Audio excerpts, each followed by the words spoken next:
Also, remember, don't believe in what we say in this video. This video is all for entertainment purposes. Wow. Wow. Now, a lot of people, well, not a lot, just some people in my comments saying, you stop the video too much. Some of them being disrespectful and saying I chat too much. Two things. One, you guys have to understand something about YouTube. There's something called copyright, right?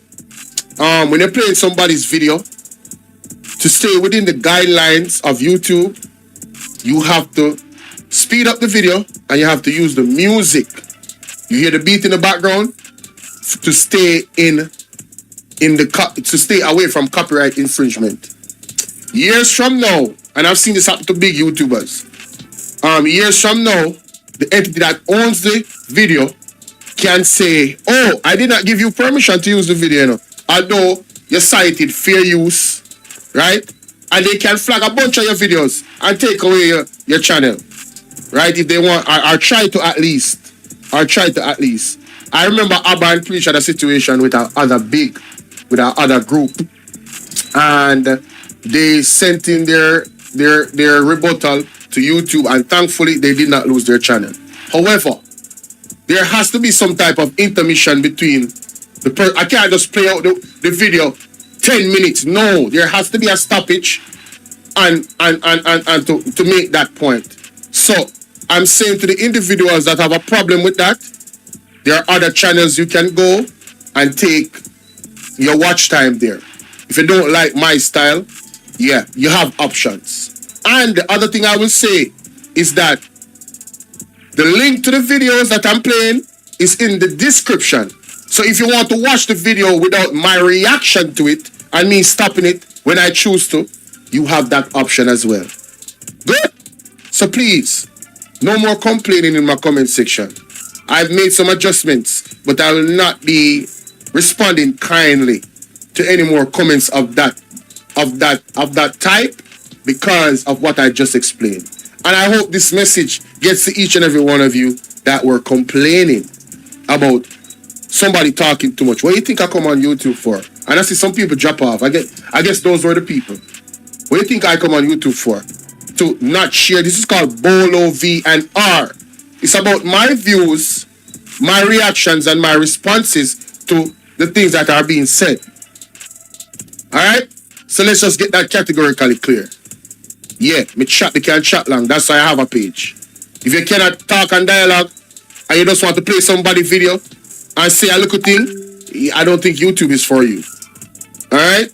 That's not my style. So if that's the style you like, again, there's many other platforms you can get that. Hey, how you doing, ladies and gentlemen? It's your brother Bolo V&R, and I just wanted to put this out there for my people. Now, Bolo V&R clips, I need my people to go over to this platform, and I need you to sub up for me. Please, please, please, please, please. I need to get to 1,000 subs, y'all, and I need your help. All right? That's one of many platforms I control. The other platform is Bolo V&R. This is also my platform. All right? I need y'all to go sub up to that. If you're already subbed up to Bolo V&R 2.0, then, hey, you here. So, you know what I'm saying? You good. You straight. You just need to sub up to the other two platforms. Now, to donate, the anonymous link, right, and the PayPal direct link is ways for you to donate to the platform. Also, the Zelle. That information is right there. Now, with the Zelle, ladies and gentlemen, what I need from you is I need you to email me, Instagram me, or WhatsApp me the receipt for the Zelle, transaction that you made towards the Zelle. All right? Now, if you want to become a part of the WhatsApp group, the WhatsApp community and the WhatsApp group link is right there, ladies and gentlemen. They work. The Instagram link, the Twitter link, right? They work. That's the Twitter right there. Good? The Instagram, they work. That's the Instagram right there. Follow me on Instagram, right? All right? Zelle, you can't click on that. The PayPal direct link works. See? Right there. Boom. All right? So that's the way to go, ladies and gentlemen. If you want to donate to the platform, the anonymous link, I'm going to fix that. I don't know why it didn't work yesterday. Let me see if it's working now. there's still a problem, so I'm going to fix that. All right, and my email is right there, right? And yeah, that's about it. So I just need y'all to do me a solid and support all platforms, sub up to all platforms, and look out for different content on all platforms. It's not going to be the same content. All right. So I need y'all support. And shout out to all the new subs. Shout out to all my donators. The Patreon is coming soon. All right, ladies and gentlemen. So make sure that you look out for that. The aim for each video is 500 likes. When I post a video and you see it come up that I got a live coming, this is what I want you to do as supporters of my platform. I want you to, let me give you an example, all right? I got a live stream that is supposed to be up here on Bolo V&R 2.0. Oh man, where is it? Damn, I don't have anything scheduled. Say for instance, something is scheduled, right? Say for instance, something is scheduled. When you click on it, you're going to see the live chat. I need you to hit the like button immediately and then type something in the chat, even though I'm not live. Trust me, it helps the video. Once you realize that I got something coming up, hit the like button, type in the chat.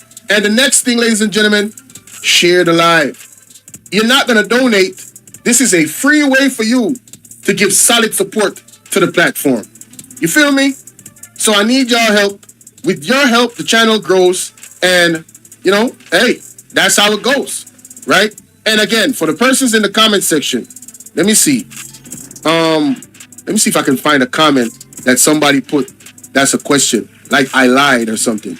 Guys, if you're in the comment section, right, and you leave a comment, right, I need you, if you say I lied about something, I need you to tell me what I lied about and give me the timestamp. Again, when you use your phone and you look and you go to the comment section, you click the comment, in the right corner of the comment, you're going to see a number symbol like a timer. Whatever part of the video you are that you want me to address, you click that when you reach that part and type, you lied about this. And then I can click on the timestamp, go back, and I can apologize if I lied and you corrected me. I don't have a big ego, right? If I made a mistake about something, I can apologize, I can address it, and I can correct it. But just saying that I lied on a 3-hour video, what did I lie about? There's so much things I said, right? So please, I'm more than open to you telling me, okay, this is what you lied about, and I can address it. Okay, all right. So yeah, man, support the platform, and welcome, man. Welcome to the platform, man. You heard? Welcome, welcome, welcome. Yes, sir. Appreciate y'all. Remember to like, share, and subscribe to this particular video you're watching right now, because this might be an intro for all of my videos. So definitely need you to like, share, and subscribe. And comment respectfully, ladies and gentlemen. Comment respectfully. It's only right.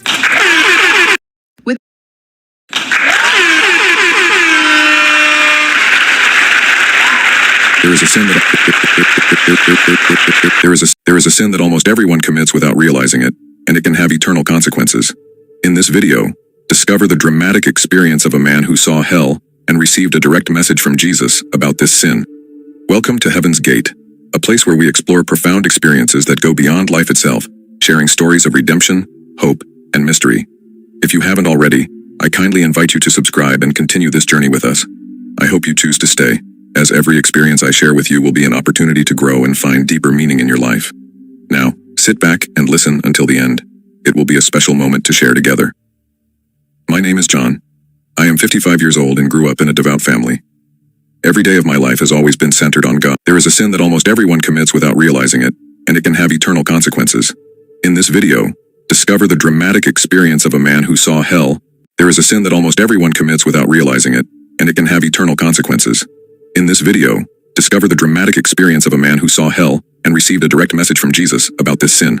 Welcome to Heaven's Gate, a place where we explore profound experiences that go beyond life itself, sharing stories of redemption, hope, and mystery. If you haven't already, I kindly invite you to subscribe and continue this journey with us. I hope you choose to stay, as every experience I share with you will be an opportunity to grow and find deeper meaning in your life. Now, sit back and listen until the end. It will be a special moment to share together. My name is John.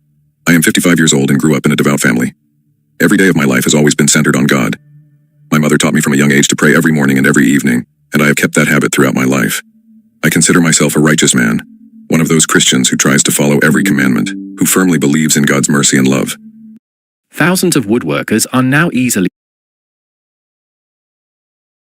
obtained step-by-step instructions. I never doubted divine forgiveness, nor did I ever really believe in hell. It seemed inconceivable to me that a God who loves us could condemn souls to eternal suffering.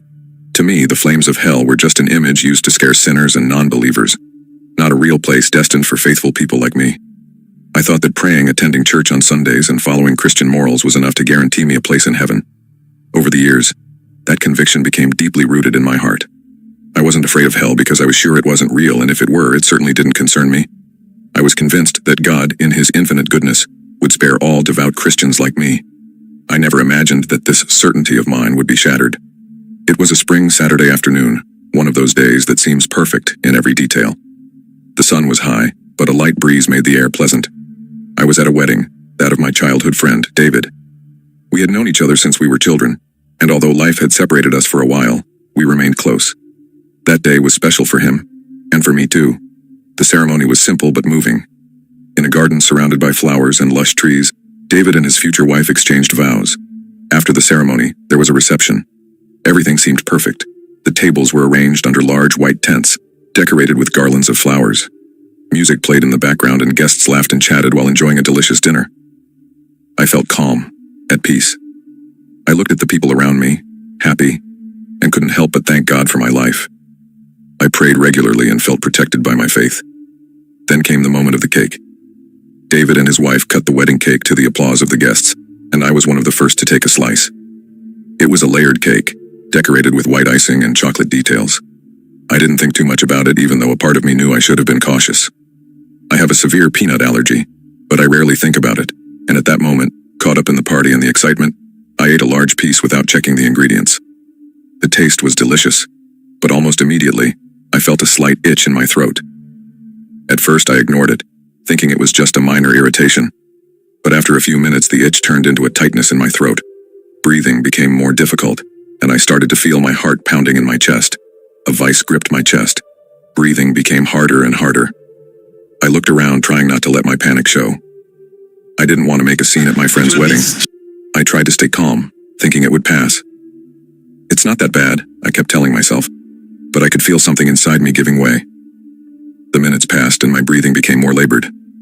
I tried to stand up from my chair, but my legs seemed to give out. Then I collapsed. There was only darkness. A total, impenetrable darkness. I no longer felt my body. I no longer felt my heart beating. Nothing. Absolute emptiness. I was no longer in the garden. I was no longer at the wedding. It felt like I was floating in a space without time or place. Then, suddenly, a light appeared in the distance. It wasn't an ordinary light. It was white, but it seemed almost alive, pulsing, warm. It drew me toward it, though I wasn't sure how I was moving forward. I felt pulled toward the light, without resisting. As I got closer, the light grew brighter, and within it, a figure began to take shape. I couldn't make out the features, but there was something familiar about the presence. It was majestic, yet at the same time reassuring. The fear I had felt in the darkness was slowly transforming into curiosity. "John," said the figure in a deep but calm voice, "it is time for you to see what you have always denied." That voice resonated inside me, not just in my ears. It was as if every word penetrated my spirit. I felt a sudden peace, but also a growing tension. The sense of judgment was imminent, like a truth I could no longer ignore. "You never believed in hell," the voice continued. "You always thought it was a myth, a story to frighten sinners. Now I will show you what you have chosen not to see." In an instant, the landscape around me changed. The light receded, and what remained was a horror I could never have imagined. Before me opened an abyss. Flames as tall as mountains rose from the dark, cracked ground. The air was thick with smoke and ash, and the heat was suffocating. The sky above me was black, streaked with red lightning that pierced the darkness. But what truly made me tremble were the figures I saw in the flames. Men and women engulfed by fire, screaming in agony. Their cries were heart-wrenching, as if the pain they were enduring had no end.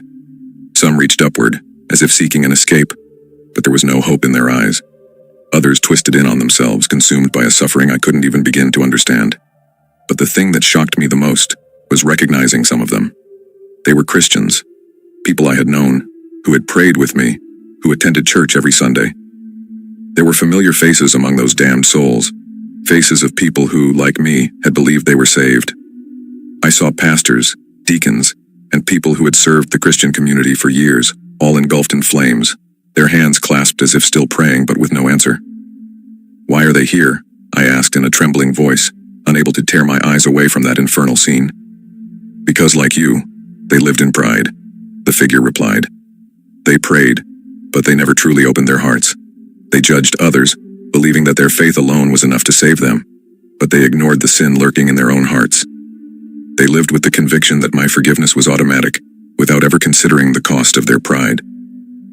The words struck deep. I felt as if I had been hit by a truth I had never wanted to face. The prayers I had recited all my life, the actions I had taken, everything now seemed empty, devoid of true meaning. I'd always thought that simply praying was enough to be forgiven, that simply believing guaranteed me a place in heaven. Yet the souls I saw before me had been Christians just like me, and now they were suffering for eternity. As I continued to watch those tormented souls, I began to see scenes. It was as if a part of me could visualize the sins they had committed in life. Every Christian in that place had lived with the conviction that their sins were minor, irrelevant, because their faith would save them anyway. One of them was a man I had known at church, a deacon everyone respected. Yet now I saw him on his knees in the flames, his hands raised in a desperate plea. He had lived a devout life, yes, but in his heart, he had always judged others. He believed he was better because he followed the rules to the letter, but he had never shown true compassion or mercy. He had condemned people who didn't live up to his standards, forgetting the humility that God requires. Another was a woman I knew. She attended church every Sunday, prayed loudly, but behind that devout facade was a life of hypocrisy. She had harmed others for personal gain, convinced that merely asking for forgiveness would absolve her. But there was no genuine repentance in her heart, only the fear of punishment. And so, one after another, I saw Christians who, like me, had believed they were saved simply by their faith, ignoring the true meaning of God's love and justice. The images playing before my eyes were so vivid and raw that I felt overwhelmed. Every soul I saw suffering in the flames had lived as a Christian. They prayed, read the Bible, attended services, but there was always something missing, something that had condemned them. "It is not enough to recite prayers and attend church, John," said the figure beside me. "Many of those you see here lived with the belief that merely showing faith in the eyes of others would grant them salvation. But faith is not just words or outward gestures, it is a daily action of the heart. It is living according to the love I have taught, but also according to justice." The voice was filled with compassion, but also with an undeniable force, as if it was giving me a lesson I could no longer ignore. "But how is this possible? These people were faithful. They were devout Christians," I stammered, still unable to fully comprehend what I was seeing. "How can they be here? I didn't think Christians could." "They are here because they neglected what is most important, true repentance and humility," God responded. "Pride blinded them. They never truly confessed their sins in their hearts. They never abandoned the pride that made them feel superior to others. They prayed, yes, but not sincerely. They prayed to be seen, to feel righteous. But inside, they never allowed my love to transform their souls." I felt a wave of panic wash over me. If these people had ended up in hell, what chance did I have? I had lived like them, certain that my prayers, my faith, would be enough to save me. I had done exactly what I now saw in them, judged, ignored my own flaws, and taken for granted that God would forgive me anyway. The screams of the damned pierced my heart. I looked at their faces twisted in pain, searching for signs of hope. But there were none. They were trapped in eternal torment. The flames did not consume their bodies, did not reduce them to ashes. Instead, they seemed to perpetuate their endless suffering. At one point, I noticed a particular man. I had known him well. He had been a preacher, one of those who always spoke with great fervor about God's love. He had led countless people to faith, yet now he was there, among the flames, with an expression of eternal horror on his face. I remembered how, in life, he boasted of his works, and how much praise he had received from his congregation. "Him too?" I whispered. "Him too," replied the voice. Because despite his good deeds, there was no humility in his heart. He preached love, but lived in judgment. He silently condemned those who did not follow his example, believing himself to be better than them. He did not seek my forgiveness, but only the gratification that came from the praise of men. The word struck me like a whip. How many times had I silently judged others, believing myself to be superior because I prayed every day, because I followed God's law as I understood it? How many times had I looked at others with contempt, convinced that my faith was purer than theirs? I continued to walk among those tormented souls, unable to look away. I saw faces that had lived in luxury, who had used faith as a mask to cover their sins. Some were religious leaders, others common people, but all had made the same mistake. They had lulled themselves into the false security of their faith, thinking that believing was enough to be saved. Pride is a poison for the soul, John, said God, interrupting my thoughts. Many Christians have fallen into this trap, believing that their faith made them immune to judgment. But I see the heart, and the proud heart cannot come near me. I was shaken. I felt as if every word was directed at me. I had always been sure that my devotion was sincere, but now I began to wonder if I too was living in the trap God was speaking of. But how can I avoid falling into this temptation? How can I be sure I'm not living in pride? I asked, my voice trembling. God remained silent for a moment, as if giving me time to truly reflect on that question. Humility is the key, John. The humility to recognize that you are imperfect, that you need my forgiveness every day, not just with words but with your heart. The humility not to consider yourself superior to anyone, not to judge others, but to love them as I have taught you. And above all, live with the constant awareness that you may not be worthy of my judgment, because no one is. No man, no matter how devout, can save himself alone. I felt tears well up in my eyes. The idea of living with the knowledge that I was always teetering between salvation and damnation terrified me, but at the same time it made me realize how blind I had been until that moment. I had lived without ever truly questioning myself, without ever doubting that my faith was enough. Then God guided me to another part of hell. Here the fire did not burn as visibly as in the area I had just left. It was more subtle, more hidden, but the pain was just as excruciating. This place was reserved for Christians who had lived in presumption and arrogance, believing that their faith made them superior to others. It was a different hell, a torment not only physical but also spiritual. Here, I saw people forced to constantly relive their lives, every action, every thought. Their torment was a constant awareness of the opportunities they had had to truly repent, but had wasted. Every Christian in this place lived with the eternal awareness of how close they had been to salvation, but had drifted away because of their pride. Their screams were not only of physical pain but of deep spiritual agony, a regret that consumed them from within. I saw people despairing, trying to repent, but it was too late. Their repentance was no longer valid. Judgment had been passed, and now they were condemned to eternal torment. One of them, an old man, looked me in the eyes as I approached. I was like you, he said, his voice broken by suffering. I thought I was saved. I thought my faith was enough. But I judged. I lived believing I was better than others. And now I'm here. I couldn't bear his gaze. It was full of remorse, a remorse that I knew was eternal. But the thing that terrified me most was the similarity between his story and mine. How many Christians, I wondered, were condemned to this place because they had lived in presumption, thinking they would never have to face the possibility of hell. The divine figure beside me looked at me. Do you understand now, John? Do you see now why hell is not only for declared sinners?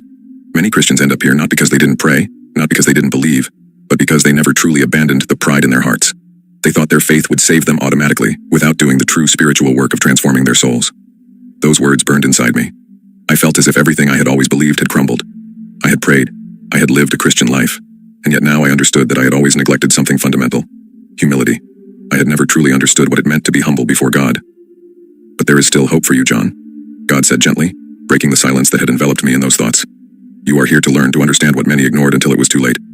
I have brought you here not to condemn you, but to give you a second chance. In an instant, the infernal landscape disappeared. I found myself in a hospital bed, with the sound of machines monitoring my heart and breathing. My hands were trembling, and my body was weak.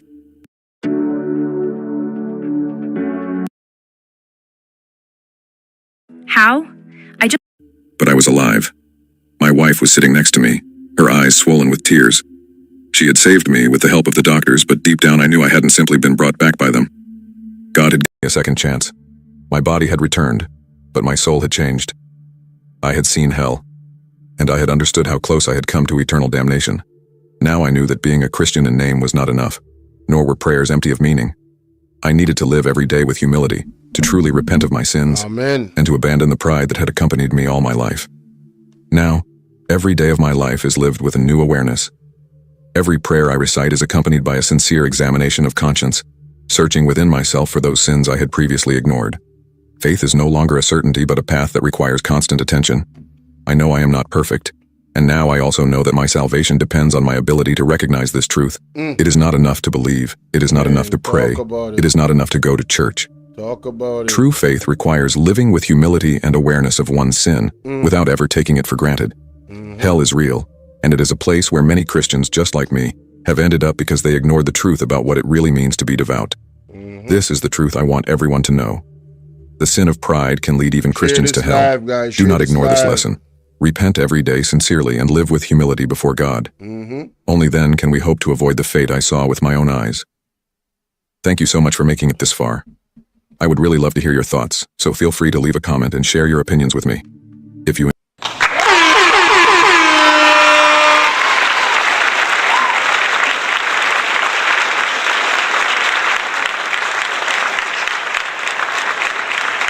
One of my supporters sent that to me and told me to share it with you guys, and I listened to it and I decided this is definitely a message that needed to be shared. And I purposefully played it at the first part of the live stream. So for those that catch the replay, they'll get the message. Oh, and I will be posting it separately. My thoughts. I played a video yesterday where the brother said, you have to be a child of God. Nowhere in the Bible said you are an adult of God. You're a child of God. A child is more humble. A child doesn't have too much pride. You know what I'm saying? And pride, man, that is something, you know. And we've seen a lot of pastors, prophets, apostles over the years, male or female, they have been engulfed, consumed with pride. And that lesson right there, it tells you a lot. You know, the man looking into the realm of darkness and hell and seeing so many Christians that he knew personally, that he would have thought that these people are actually going to heaven.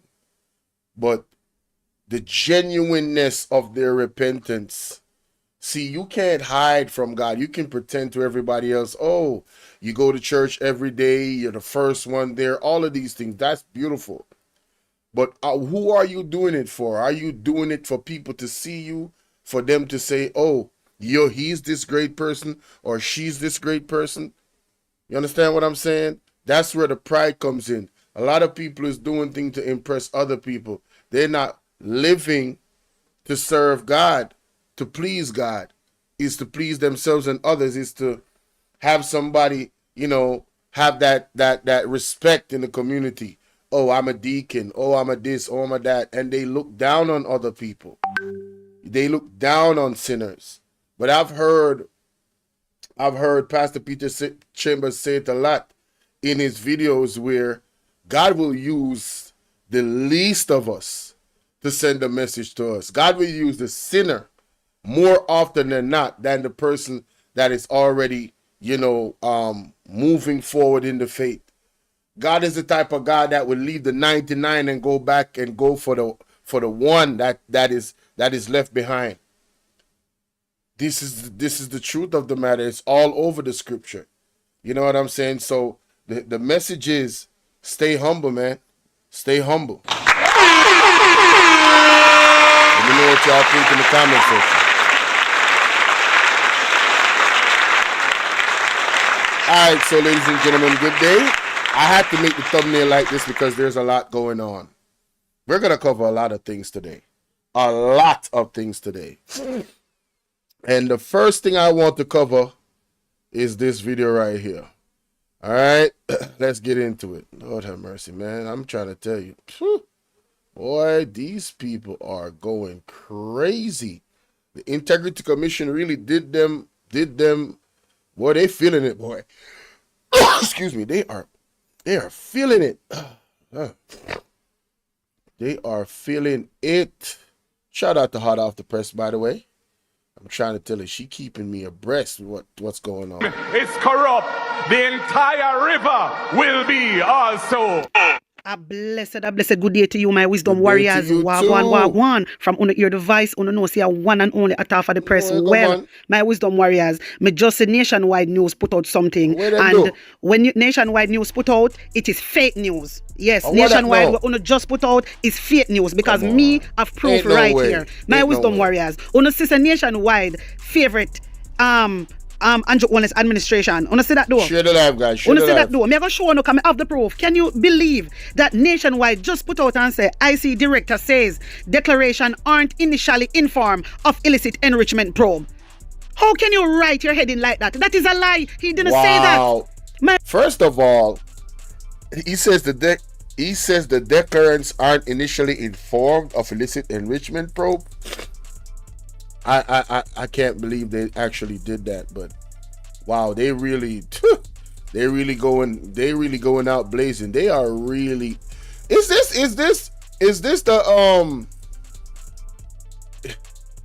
the season of where people and entities and groups and media houses just crash out? What is really going on, man? Is this crash out season or something? Because I don't get it. I really don't get it. How could he say this? How could they put this out? And you're going to see, it's weird. It's really weird. Wisdom Warriors, he didn't say that. Kevin Stevenson did not say really that. Weird, bro. He said in the early stage. In the early stage, if you have been referred, obviously, then you can just tell us straight away. This is what he said. I may have proof. This is fake news nationwide. I want to not tag nationwide for me. I want to not tag IC. Me I go tag them too. No, I want the IC if you come out and show them up. Nationwide don't have to stop it. Stop misleading the Jamaican people. My wisdom warriors, hear this. The Integrity Commission Director of Investigation. This is according to Nationwide News. Kevin Stevenson says a declarant will not be informed at the outset as to whether he or she is being probed for illicit enrichment. He did not say that, my wisdom warriors. He said in the early stage. Why you never put in the early stage? Him say if the case just referred, they have to do some investigation. Yeah? And then after, him said then after, them are going to let them know. So what are you talking about nationwide? This is propaganda. This is fake news. Stop it now, man. This is going too far now. This is going too far. No, me know so I hate Jamaican people. Cliff Hughes, me I call you out, brother. Fix this because this is fake news. This is a lie. Apologize, this is a lie. My wisdom warriors. In answering questions during Tuesday meet. And I'm going to go, Pat W, how you doing? I'm going to go to the article because this is ridiculous. Let me take him off the screen. Man, Cliff Hughes, boy, you really messed up, boy. That is, Lord have mercy. Let's go to the article, guys, so you guys can see it for yourself. There it is. Director says declarants are initially informed of illicit enrichment probe, October 16, which is today. And that's the brother right there. Let's hear the audio. It is the practice, as I recall it, of the Director of Information and Complaints that he advises the declarant that the matter is being referred.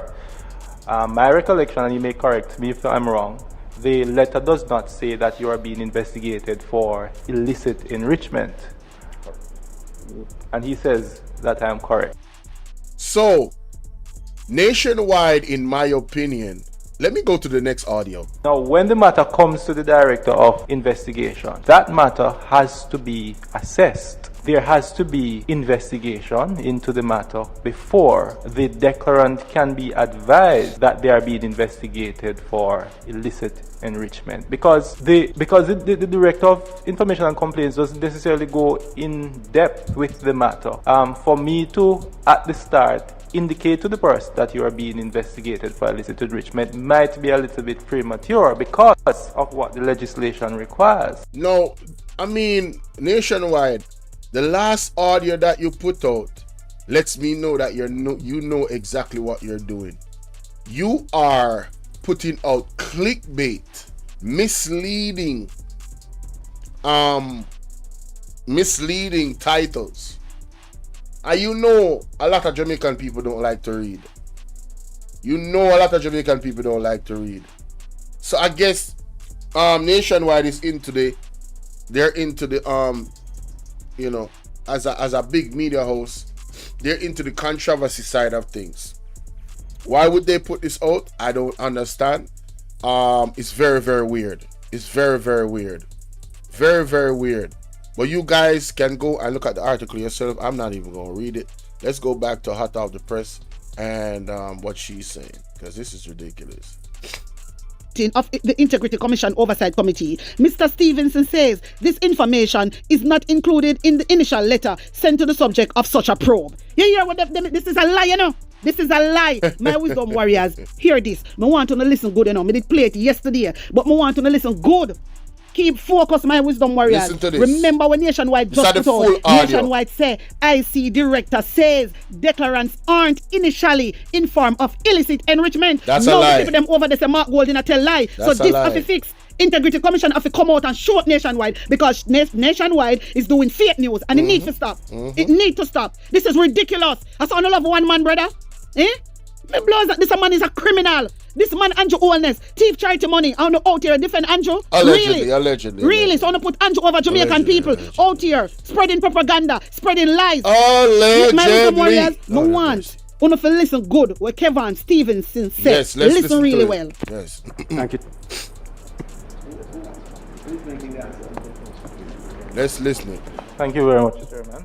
Oh, she's hot. On the first point, the first question, whether a person who is being investigated for illicit enrichment is notified by the Commission, and you want to know the exact text of the notification. Yes. Now, when a matter is referred on to the Director of Investigation for investigation, for example, illicit enrichment, it is the practice, as I recall it, of the Director of Information and Complaints that he advises the declarant that the matter is being referred. My recollection, and you may correct me if I'm wrong, the letter does not say that you are being investigated for illicit enrichment. And he says that I'm correct. Now, when the matter comes to the Director of Investigation, that matter has to be assessed. There has to be investigation into the matter before the declarant can be advised that they are being investigated for illicit enrichment. My wisdom warriors, on hear when just say keep focus. Keep on hear when just listen. say. All right. Because the Director of Information and Complaints doesn't necessarily go in depth with the matter. Right. For me to, at the start, indicate to the person that you are being investigated for illicit enrichment might be a little bit premature because On hear when say at the start. So basically, if somebody referred for illicit enrichment, what must say? In can make them know basically, my wisdom warriors, so them under investigation. He must investigate in the earlier stage. Exactly. Then after, he must go send them a notice. Just listen good. what the legislation requires, Section 14.5 of the Corruption Prevention Act. So there is preliminary investigation or in-depth investigation. Now, I would also send a letter to the person once I receive the matter to say that this matter has been referred to me. I will not necessarily say that you are being investigated for illicit enrichment for the same reason I mentioned earlier, at that early stage. Now, once there is sufficient evidence that this person owns assets disproportionate to their lawful earnings, there is some evidence of it, some indication, a notice is sent to the person. A what? At the head of the notice, I don't have it in front of me now. There it states what section of what legislation the notice is being sent under, and then it would be Section 48 and Section 14.5. And the words illicit enrichment are also in the header of the notice. Now, if So nationwide, why not lie upon the people them? The explanation is very clear. if I may read for you, maybe 2 paragraphs from the notice itself. It says, take notice that the Integrity Commission is investigating the statutory declaration submitted by you for the year so-and-so to determine, among other things, whether there are reasonable grounds to suspect that you have contravened Section 14.5, which is the section that deals with illicit enrichment, of the Corruption Prevention Act. And if there are any other legislation that we're looking at the person under, then we'll also state that in this case, there was Section 43.2 of the Integrity Commission Act or any other enactment, and whether recommendations ought to be made hereinafter the investigation. The second paragraph is important. Take further notice that the Commission, from the proceeds of its investigations so far, has determined that you own assets disproportionate to your lawful earnings, insofar as have been declared by you. Consequent on the foregoing, you are invited to attend on the Commission, and we say what the address is, and the date and time, to be interviewed for the purpose of providing an explanation to the Director of Investigation. So my wisdom warriors, So nationwide, why wanna do it? You ain't got to lie, Craig. You ain't got to lie. Ain't nobody lying. Stop it. Get some help.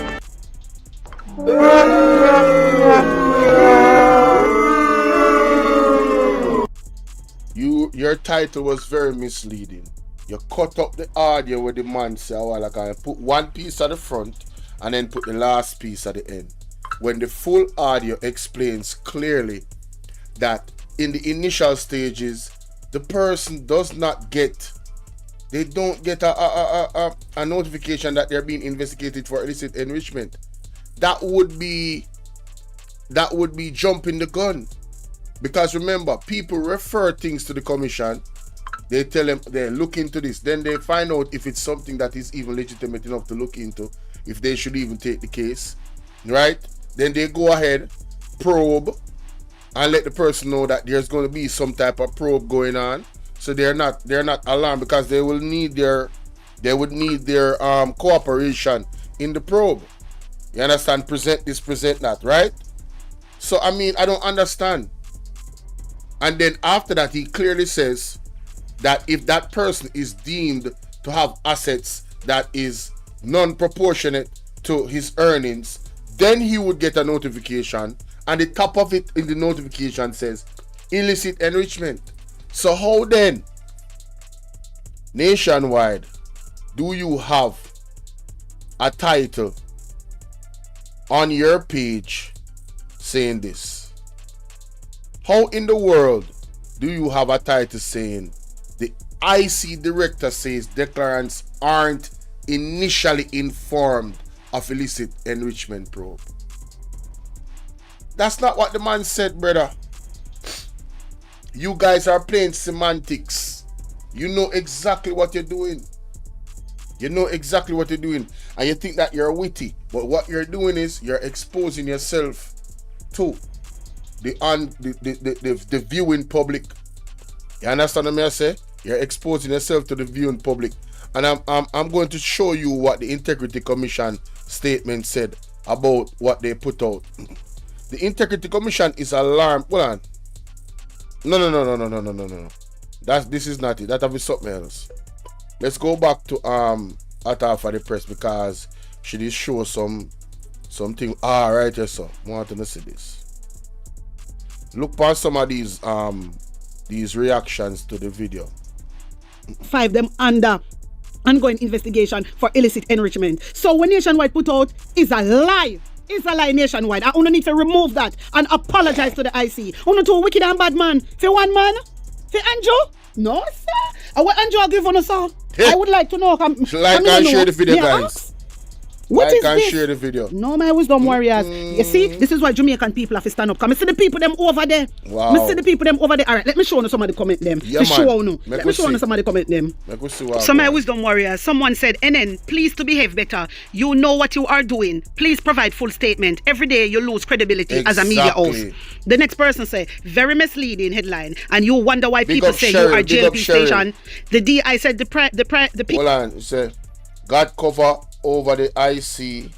Instead of harassing the commission, what they should be doing is declaring their assets and correcting what was overdone. That means if you overstep, you give away a portion. I strongly agree with you. Let's continue. PM would have been clearly notified within the correspondence. So the sister Nationwide is out here telling lies.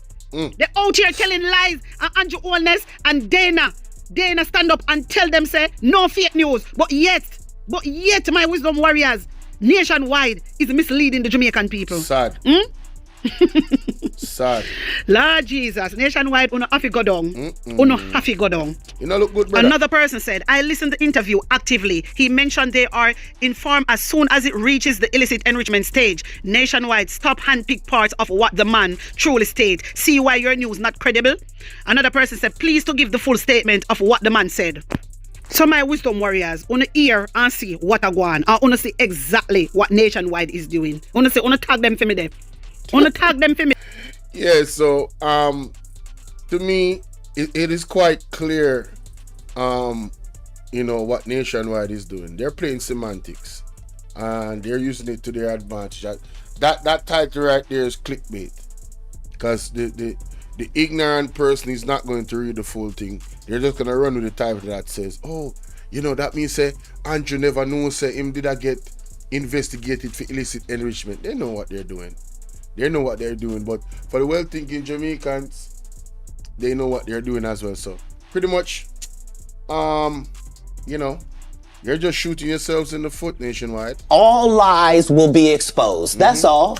And anyone who takes that the wrong way, know why they take it the wrong way. I know that's right. Tell me what you think in the comment section.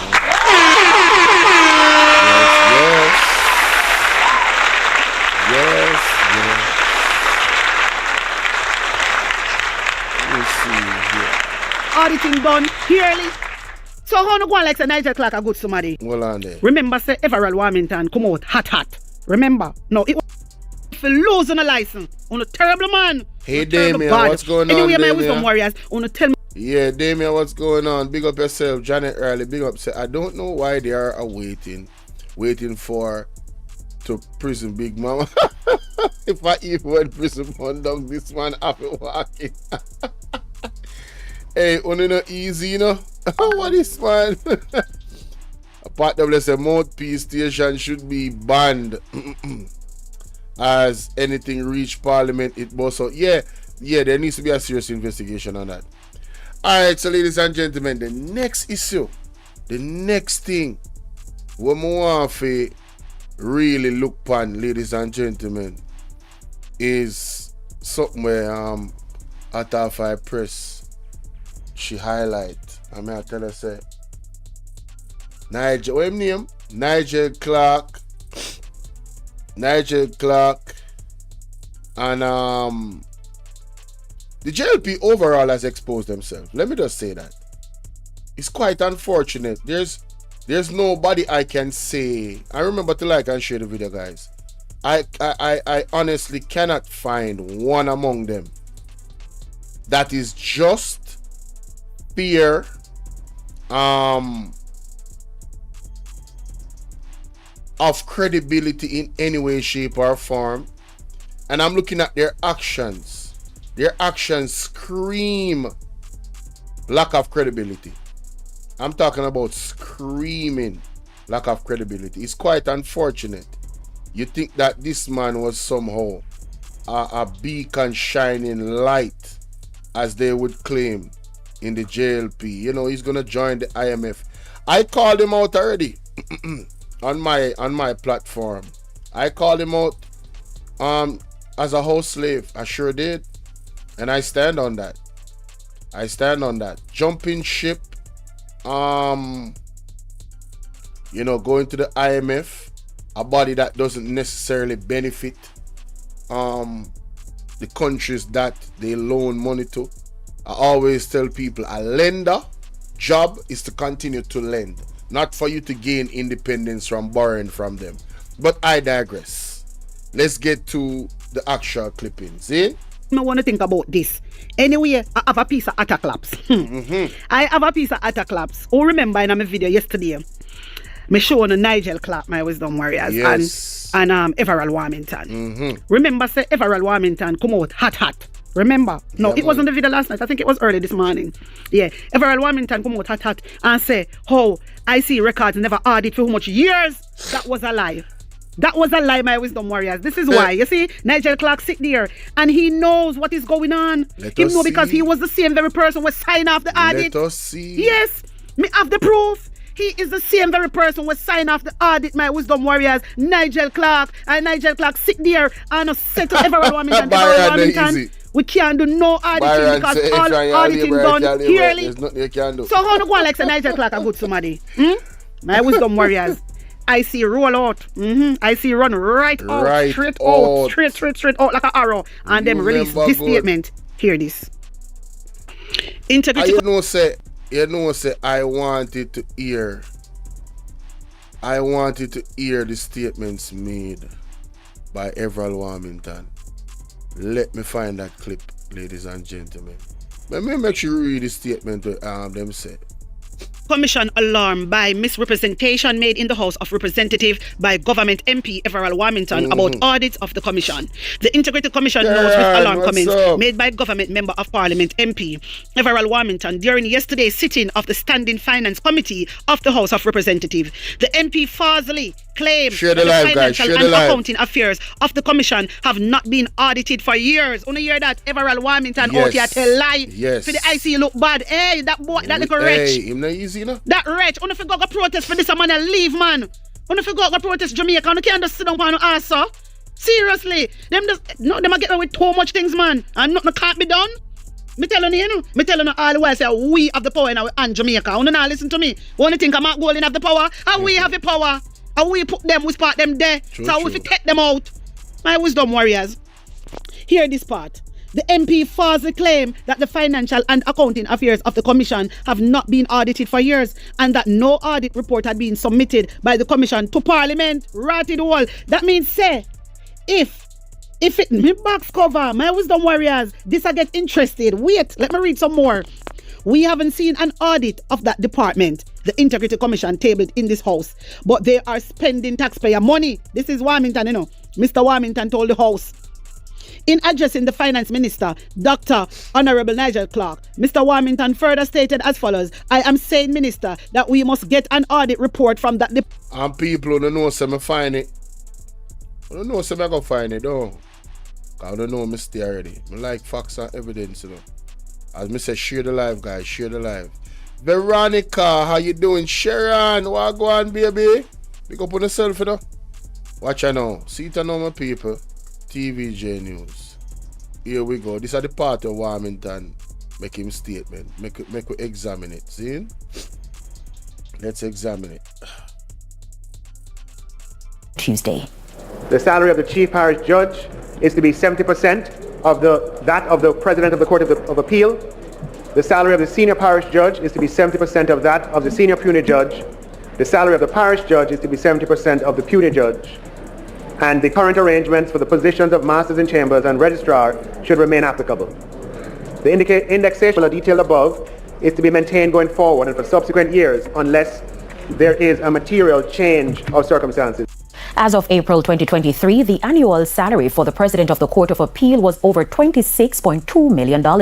For a senior puisne judge, the new salary was a little over $21.9 million, and a puisne judge over $20.8 million for the year. Opposition spokesman on Finance Julian Robinson responded to the update. Finance Julian Robinson requested an update. And payment issues, whether that is included, while that remains the case.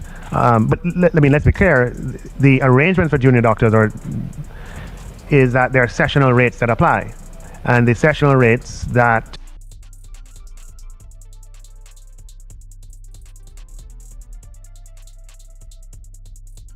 back again, it's your girl at Half of the Press. Well, my people, me here for drop the real news, news, reviews, everything in a one right this or right there, my people. So all I want to know to do is like Financial Secretary can ask you to ask dollars for principal and see what is really going on it, all right? So here it is. Everald Warmington with fiery questions. But we need to make it clear that you are the Minister of Finance. But across there, you won't see that chair. Somebody clap over there when we talk.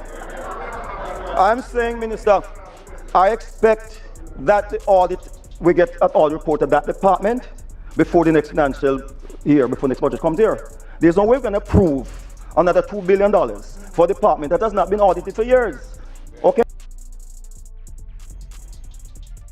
You know, me there talk you all the time and I realize me sitting there done. I never realized, say, Everald Warmington is claiming that the Integrity Commission has not been audited for years. There hasn't been an audit report. The Integrity Commission. Now, for him to make that claim, don't you think he should have some reference, some proof? As a professional, as a minister of government, wouldn't you think so? But let's listen. Okay, so I expect that the audit be laid here before March next year, because we're not going to allow it to pass through here. If I'm the only person to stand and say, no, I'm going to do it. But there must be an audit at that department. Remember, I don't think any reasonable person can object to your to your requirement. These are public funds. And I have no reason to expect that that's a difficult proposition. So hold on. Why Nigel Clark is entertaining the idea that the claims that Everald Warmington is making has some validation. And the reason why I'm asking that is for the following we are going to hear now. Your financial secretary can ask you to ask me what year. You know the year that you'll table it here. Brother, if you're going to make an accusation, you need to tell me the year. You not have one reference to say where you stand pan, where you stand pan. So how you fi make an outlandish claim like that? Everald Warmington, in my opinion, is a loudmouth vagabond. Ignorant. I don't know how he's a minister of government. It has to be alleged nepotism, cronyism, printing, I question his IQ and intelligence. Because when am I doing a government, anybody can do. Get up every day and just shout. What value does he bring to a cabinet? I'm asking. Somebody please explain to me. So she should know the years that I was standing. Okay, ridiculous. So I'm glad that you began with a recognition of the fact that you worked at the time that this administration, the first.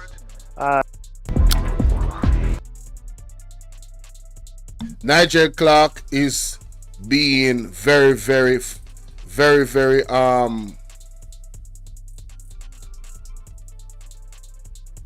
Wisdom warriors. I want him to Mama Lashi. Mama Lashi, want him to you. Why you texted for Nigel Clark?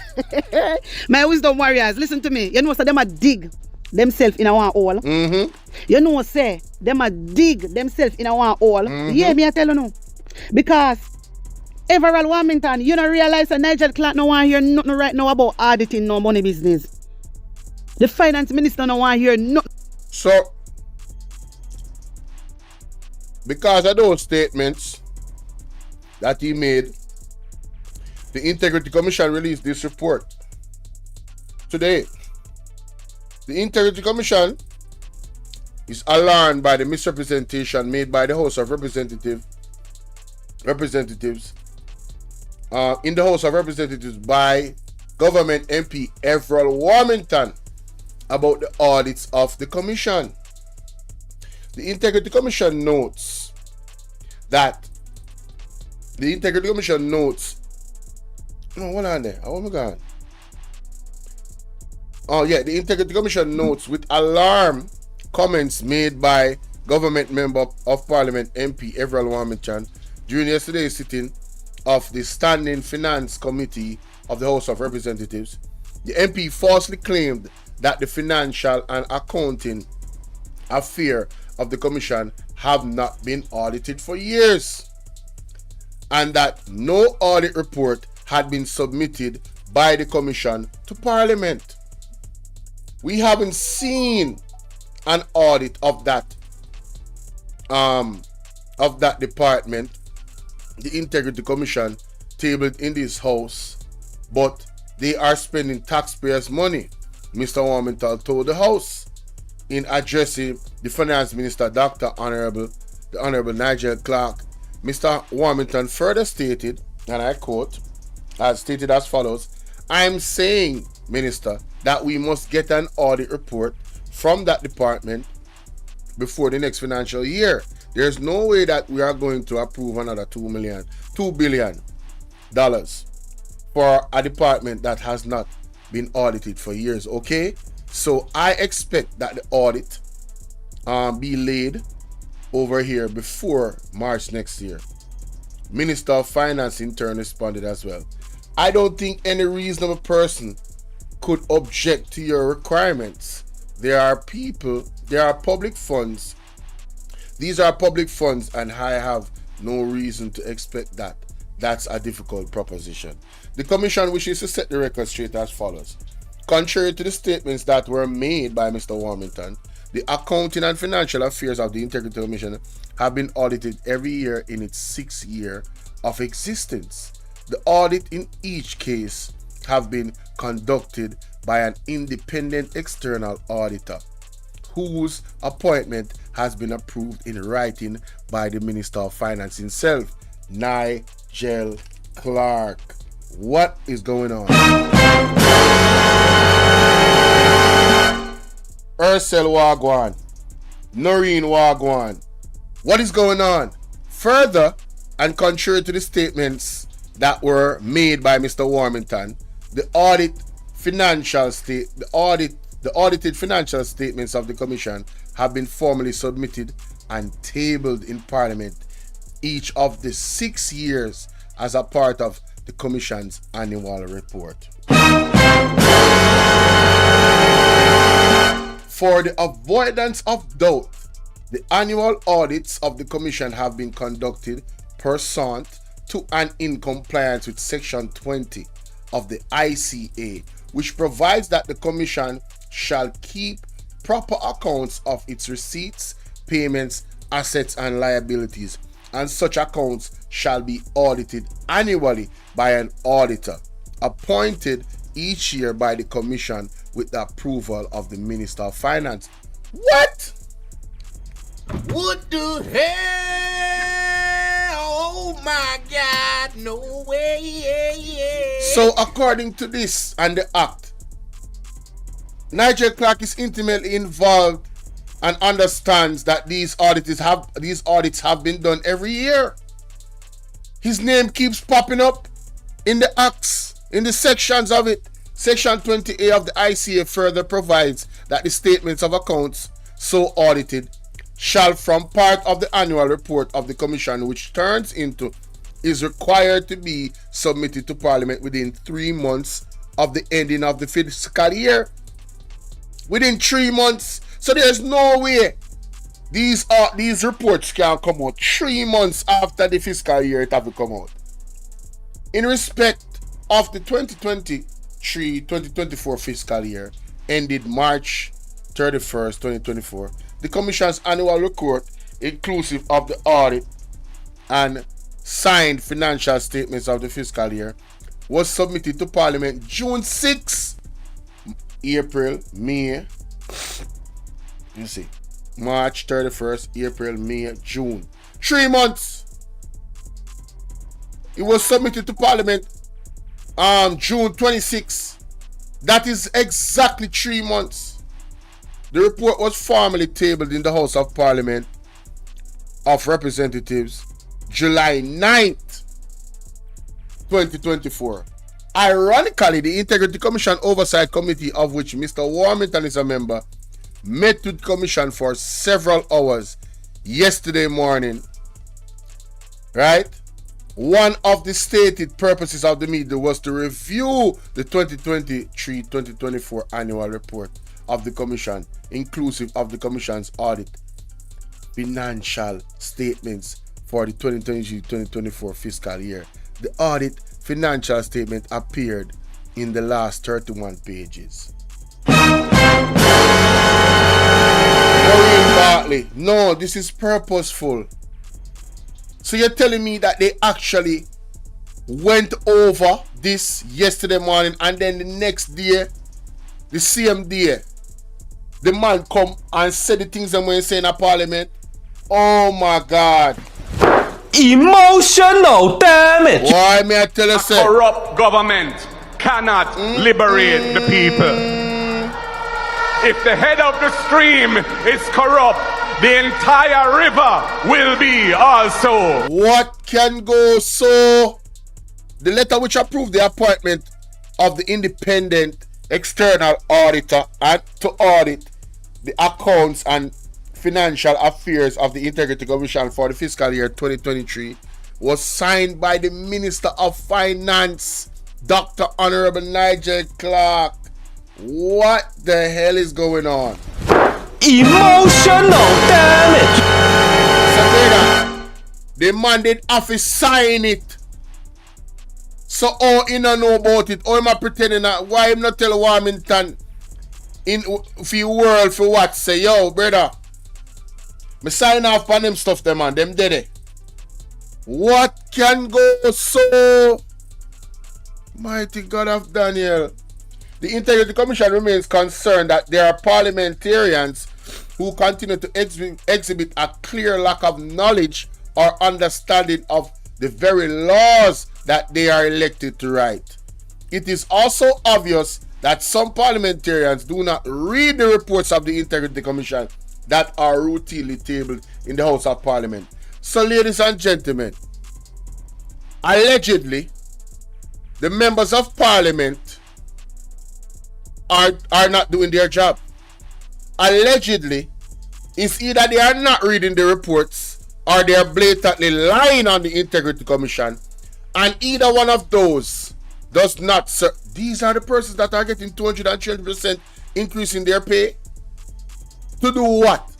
To not read reports and to come out and make obvious false statements and that can diminish the value, the belief, the confidence in an agency as important as the Integrity Commission. Mighty God of Daniel, we are in trouble, ladies and gentlemen. We are in trouble. We are in trouble. Damn! We are in trouble. This is ridiculous. This is absolutely ridiculous. Oh my God, bro, I'm telling you. Department. I'm telling you. And Nigel Clark this morning. This is crazy. This is crazy. Met with the commission for several hours yesterday morning. One of the stated purposes of the meeting was to review the you know what's the taxpayer and that part of more do if you come to you all of the blogger them? Yes. Not no. Taxpayer yes. money we forget. Me I read the report them. Me need to get part of them pay. And the taxpayer them only need to start donate the tax. The money wanna pay for tax to the vlogger them. Jamaica Carlos, Mystic Sensation, Andre, Talk Your Mind TV, Sulpha, you name it. Atafai Press, Man in the Wilderness. Yo, are we on the need to send on the tax money too? Because them man and not do their job. You know look good. Not uno because uno sit on the ass not doing shit. All uno do accuse people. Uno dirty king labor right in the parliament.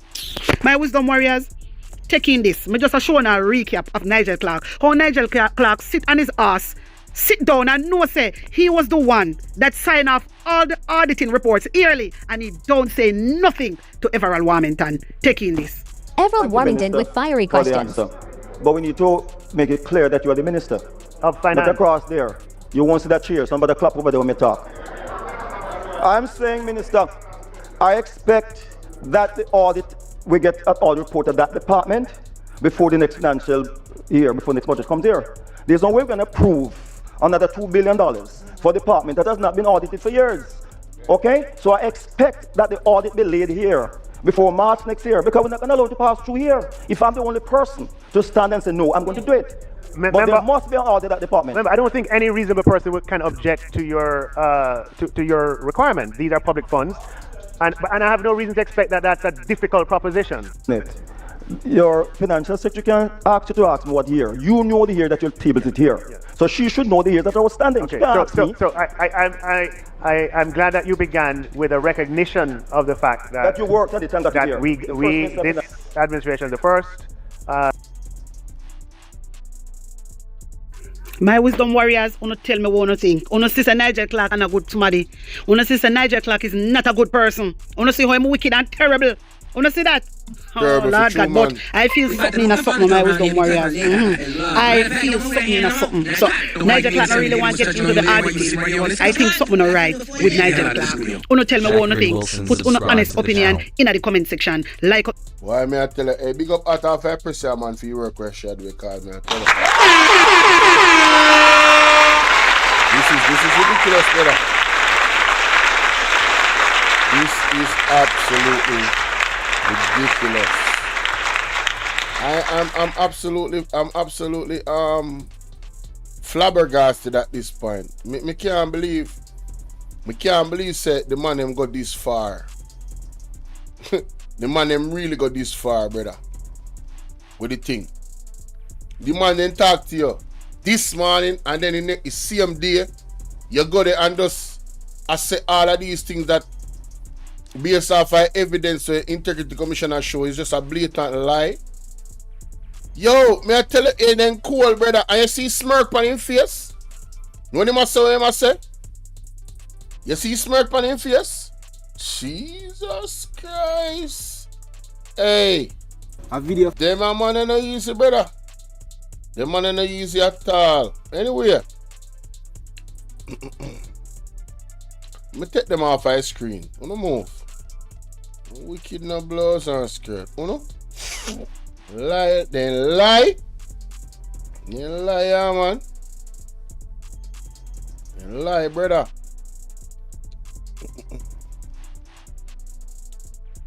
Alright, ladies and gentlemen, it's your brother Bolo V&R.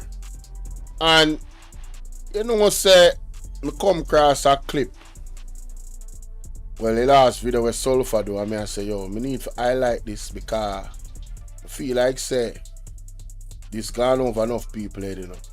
You see some I think them when vlogger them a show, no? I don't think gonna pay enough attention to, ladies and gentlemen. When you really need to pay a little bit more attention to what them a show, no? And I also believe that, sorry, my bad. Ooh, Lord have mercy. I also believe that when you need to support the vlogger them some more. You understand what I say? I mean, not say me necessarily, but the type of work with them I do, Jaja. Yeah, man, support them, man. Support them, really support them. You understand what I say? 100% support them, not halfway support them. 100% support them. You see me? So big up Sulpha. Let's check this out. Robot factory. A video from a Chinese humanoid robot factory has been going viral recently. X Robotics has made a groundbreaking innovation by creating robots that are indistinguishable from real humans. Even their skin texture is just like real human skin. And now it is very clear that the future of humans and robots living among each other is inevitable, which so, ladies and gentlemen, I future this man I show you, you know. The man I show you one of the biggest projects them where the man they have in the world to replace humans.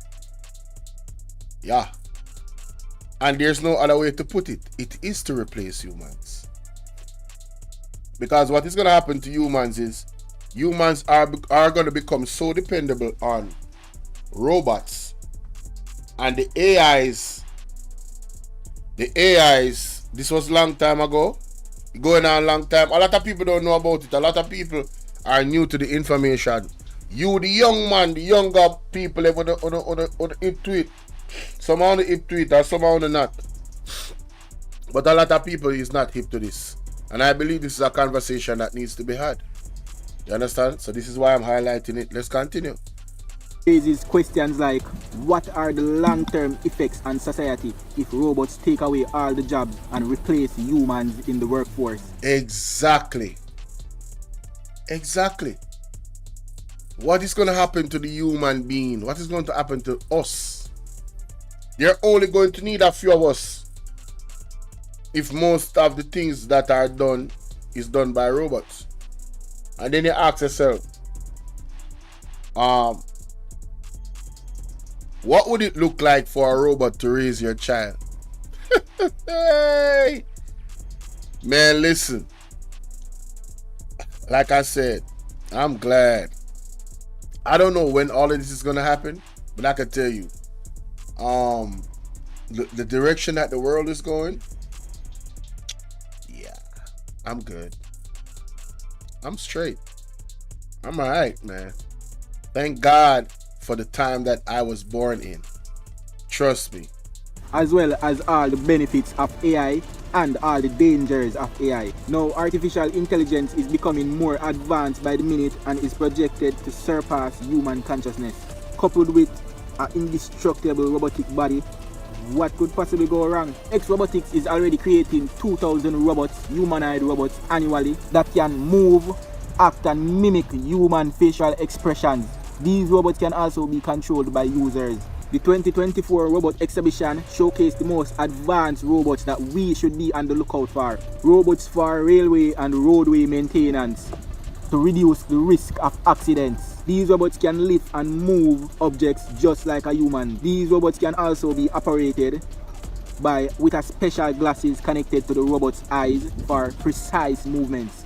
There are robots that will replace warehouse clerks, housemaid, and a bunch of other jobs. With the support of OpenAI, these robots move around on 3 wheels. They can. Now, if you go on Google and type in the jobs that robots will replace human beings in, it's gonna show you in the next 5 years. It's literally gonna show you. Go and type it in. What jobs will robots replace human beings in the next 5 years? It's gonna tell you all those jobs. Can work solo or they can work as a group. It depends on how you program them. These robots work as long as you need them to. They plug themselves on charge and unplug themselves off charge. So basically this robot can do everything without your assistance. And also these robots can be controlled manually. And if you are seeing the robot, you can see that there's a knee joint, so the robot can bend and pick up things. It can do everything that a normal human can do. So all the waitress, all of those jobs, the clerks, all of those simple jobs, gone. Plus these robots work all day and they don't take a lunch break. There are robots that can solve Rubik's Cube. Key, they don't take a lunch break. The insurance liabilities that companies would have, they won't have with robots. Now, the fact of the matter is, ladies and gentlemen, is that you are the consumer. I'm not telling you what to do, but you have to be aware of what it means when supporting this. You have to be aware of what it means, because there's positives and negatives about it. And there needs to be a real conversation around what are the positives and what are the negatives. And how do we survive those negatives? And can we survive those negatives? One of the most extreme negatives of robots is an AI evolving out of humans' control. Much like in the movie Iron Man. In Iron Man, remember the AI that went rogue and it lifted up a whole city, a whole entire city, to drop from a certain height in efforts to destroy the human race. You have to pay attention to these things, ladies and gentlemen. You simply have to pay attention to these things. You understand? In under a minute, meaning seconds. Robots that sew, taking away all the jobs from tailors and dressmakers. Robots that sew with the support of AI, they make precise movements, more precise and more detailed movements, and complete the task in minutes. If these robots don't blow your mind, don't worry, because this is where things get a bit crazy. I'm Chloe. And you, what's your name? Fully functioning female robots. Grace, created in 2021. A fully functioning humanoid robot nurse who was created to assist medical staff in the injection session. Grace is equipped and capable to diagnose patients and do talk therapy while assessing patients. Grace also has different facial expressions while assessing patients. Hey Grace, why don't you look at my face? And next robot is Nadine. Alright, so you see Grace. I don't know if you guys remember when Andrew Holness was talking about AI, and he mentioned, he was talking about AI, and he mentioned that AI would be assisting in the medical field. Who remember that? Type remember. Type remember if you remember. Modeled off a late computer scientist. She's a genide. She also has human resembling ear and skin. And she has realistic hand movement. Nadine is also capable of communicating with humans pretty well. Nadine also speaks several languages, and she is programmed with a personality which allows her to show 27 facial expressions and upper body movement, while recognizing previous people she had conversation with and recalling those conversations. Nadine is also the first robot to work as a customer service agent at AIA Insurance in Singapore. But if you think Nadine is impressive, wait until you see Ada. Ada, released in 2019, another humanoid robot modeled off a late mathematician. She uses algorithms from computer graphics and artificial intelligence to make paintings, drawings, and sculptures, as well as being able to interact and communicate with the audience. The next robot, Gia, first robot that is nearly identical to a human, designed to follow every instruction given by the user. Now, all they're showing you is the positive sides of these robots. For the well-thinking people out there, not just Jamaicans, you have to understand that with a technology like this, if they're not being weaponized already, they're probably being weaponized already. There's probably allegedly, I think I snapped some underground base somewhere where these robots are being weaponized. Or maybe it's public already, because I believe that Russia has a droid army. Is that so? Is that correct? I don't know. But the weaponization of those robots, how you doing, Donna? The weaponization of those robots are definitely a factor. There's no technology that is not weaponized. The army is going to weaponize it. Allegedly, I think I snapped. Don't believe nothing I'm saying in this video. This video is for entertainment purposes. Alright? But allegedly, I think I snapped. You have to factor in the possibility of weaponization. And that right there, ladies and gentlemen, is where it gets spicy. But I want to go check out Sulpha on yourself. I'm going to pre the video on yourself. Without my commentary, I strongly recommend it. Go and pre the whole platform, go sub up. Feel what I deal with? So, yeah man. Big up Sulpha.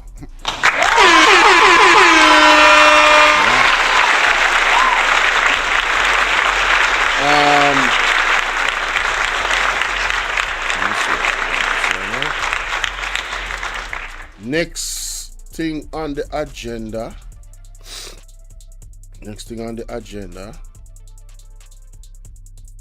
Take this off my screen. Next thing on the agenda, ladies and gentlemen. What a piece of sitting go on yesterday. What we never know about.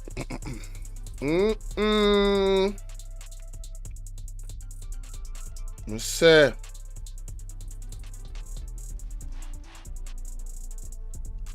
TVJ News. We'll find it first there. Theta. You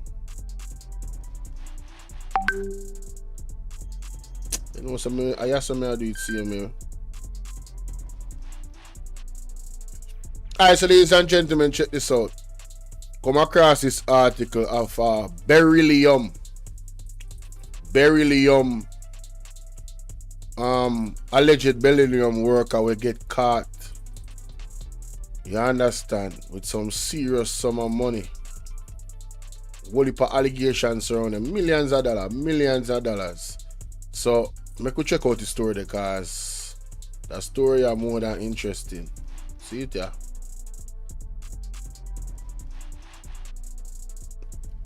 Ads. Caribbean Estate, St. Catherine. Peter now. Thank you for joining us. I'm Carrie Ann Simpson. Here are the details. To a TVJ News follow-up, the police have revealed that an employee of security firm Beryllium was among 2 people arrested following a targeted operation in Caribbean Estate, St. Catherine yesterday. The 32-year-old man is said to be a treasury custodian at the company. His common-law spouse, also 32, and a former Beryllium employee was also arrested. They are alleged to be involved in lottery scamming. A team of officers from the Counterterrorism and Organized Crime Investigations Branch CTOC and the St. Catherine South Police Division swooped down on the couple's home Tuesday. 4 motor vehicles were seized as well as 6 mobile phones, 2 firearms and cash amounting to over $100 million in U.S. and other currencies. Tensions remain high in Mount Pelia. Emotional damage! Ladies and gentlemen, in a normal 100 million. $100 million. Right? So what going on, so? Right? 2 people are linked. 2 people with links to armored carrier Beryllium have been arrested in a connection with the seizure of over 100 million in the gated community in Portmore. My question is, I'm not saying this person not to get locked up. But with the IC report by Andrew Holness, how comes him not get locked up? Somebody answer me that. And $100 million, you know? $100 million of unexplained wealth. I want to ask the police force, I want to ask Mocha. I don't know. Or Andrew Holness assets not get seized with the recommendations of the Integrity Commission. Houseway. Let me play that there. Between the hours of 5 a.m. and 1:30 p.m., intel-driven operation was conducted at premises 22D St. Vincent Boulevard. The operation yielded approximately 50 million Jamaican dollars, US currency and British pounds. 4 high-end motor vehicles were seized, as well as 2 firearms. 2 adults were arrested. They will be processed and charged under the Proceeds of Crime offences as well as the Firearms Act.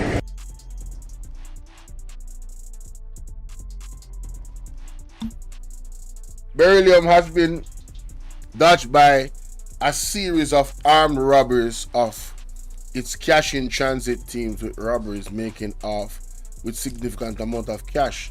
Now, if me have one company where Beryllium collect my cash, you know, me a fret, you know. After this, me a fret. Me can't tell you that right now. I am worried about my money. Unless my money insure, I'm worried. It says the attacks often staged at automated banking machines have featured gun battles in major towns centered including Portmore, Mandeville and Negril. In the most recent case in July this year, the police cut down 4 men who attempted to pull off such a heist in Negril. Today's seizure in the Caribbean estate netted over 100 million. The sum includes more than 64 million Jamaican dollars and over 300,000 US and 11,000 pounds. The man them have currency, boy. Currency! Backside. Heads of the Jamaica Labour Task, heads of the Jamaica Constabulary Force Counter-Terrorism and Organized Crime Investigation Branch, CTOC. Oh, I only did come for Peter Chambers. Right. Assistant Commissioner of Police, ACP, Anthony McLaughlin says the couple will be charged with lottery scamming. Make we hear the next audio. These premises and these 2 individuals have been under the radar for quite a while, but as you know, we try to ensure that all the efforts are put in a very tight and professional investigations. No longer are we seeing where persons who are charged with lottery scamming activities or fraud are just doing that. They are always armed with firearms, so they are getting more violent. They're always more violent. So that is a very important thing when I say this. So the individuals them were quote unquote they say a chop. They not just chop. You know? The violent part I come into play. So but one thing me want to say. A corrupt government cannot liberate the people. If the head of the stream is corrupt, the entire river will be also guilty. That nigga is guilty. And Jamaica. Take his microphone. Just a minute. Time come. Just a minute. Take his microphone. Usher him out. Usher him out. Usher him out. Yeah, man. No joke. ACP McLaughlin says investigation into the seizure will be carried out in collaboration with the Financial Investigations Division, the major organized crime and anti-corruption agency, and the U.S. Embassy. He notes there is a notable increase in lottery scammers using firearms. Well. Ladies and gentlemen, there you have it. There you have it. Beryllium is hot in the news again. Please, ladies and gentlemen, there's not much to say on this, to be honest with you. Jamaica, the whole system, it's like it breeds corruption. I don't even know what to say. It literally breeds corruption. So let me know what you think in the comment section, man. This is getting more common each and every day. The high levels of corruption here in Jamaica. So much millions of dollars in one house. Incredible. Boy, I tell you. What the hell? Oh my God, no way. Yes way. Yes way. On to the next. So we covered Everall Warmington.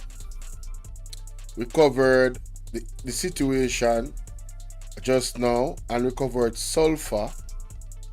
Right? Wagwan Star Girl. No, we have to go back to part 2, you know. We have to go back to part 2 because we never finished yesterday. I have to go back to part 2. Do you remember good? We have to go back to part 2, ladies and gentlemen. Yeah.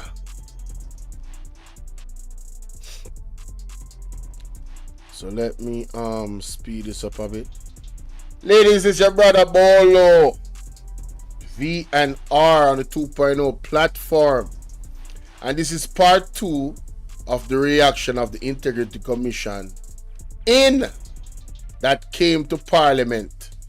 So please I ask that you if you appreciate the content, if you appreciate the efforts of me and this platform, the free way to support is to like and share the video immediately, right off the rip, coming straight through the gate.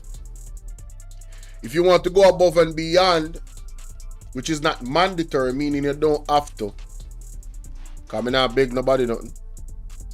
But if you want to donate to the platform monetarily, the option is the PayPal link. It is the anonymous link and it is pinned in the comment section.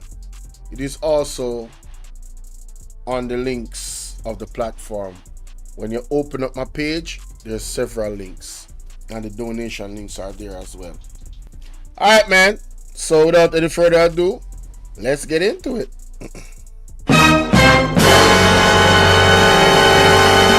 Oh Lord. I contend that what's his name?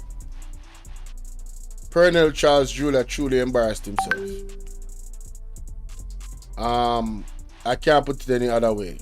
He exposed himself yesterday, and it seems as if, ladies and gentlemen, from the beginning of this one, that he did not hold back in continuing to do so.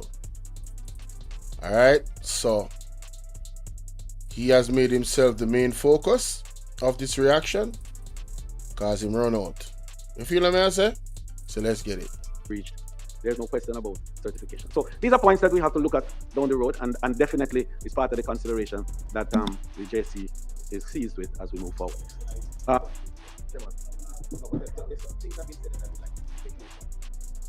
in all fairness, you know, we cannot continue. Yes, right. So please, it's now, as we say, 12:51. Yes. And I want to make the point that I'm fully seized of how important this particular meeting is, and particularly that this is a historic meeting. It's the first time we're having the full commission before us, and it's only that we're going to have more of this, and I would sincerely hope that, you know, we can, after this meeting, structure another to continue perhaps elements of this discussion that are left undealt with. So I will continue, but bear in mind, Parliament must be ready for preparation at 1 o'clock. There's absolutely no getting away from it because we begin at 2 in the next session. So Member Charles, kindly wrap up, and then we have quickly from Member Malaho Ford, and then.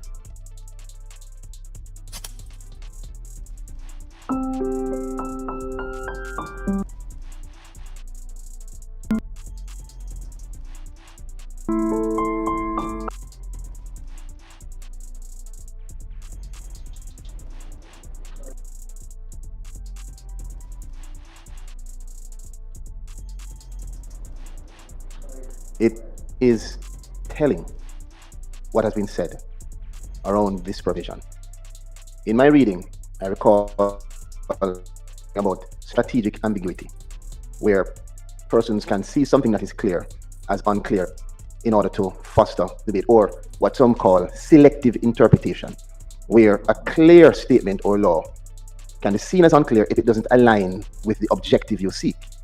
Now, I want to draw a distinction between one's aspiration and the reality.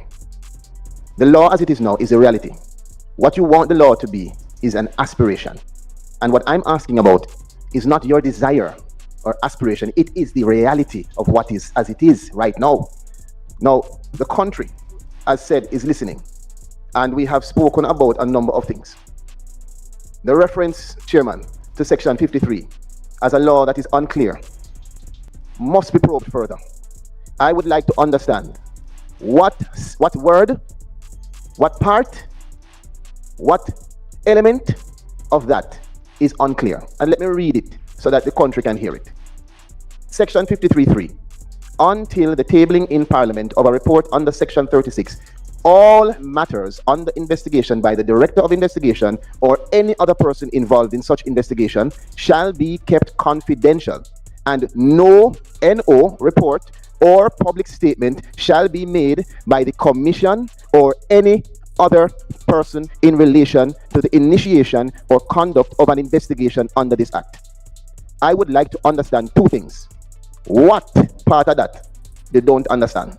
What's unclear? And secondly, when I first raised it, the response from the Executive Director was to reiterate, it says any other person.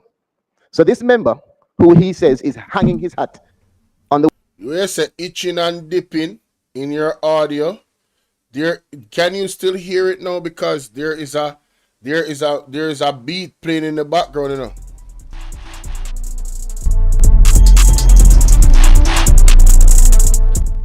Maybe that's the beat you're hearing. Sharon, so confirm to me if that's the beat you're hearing. You understand? Please let me know quickly. Let me know quickly. Hey.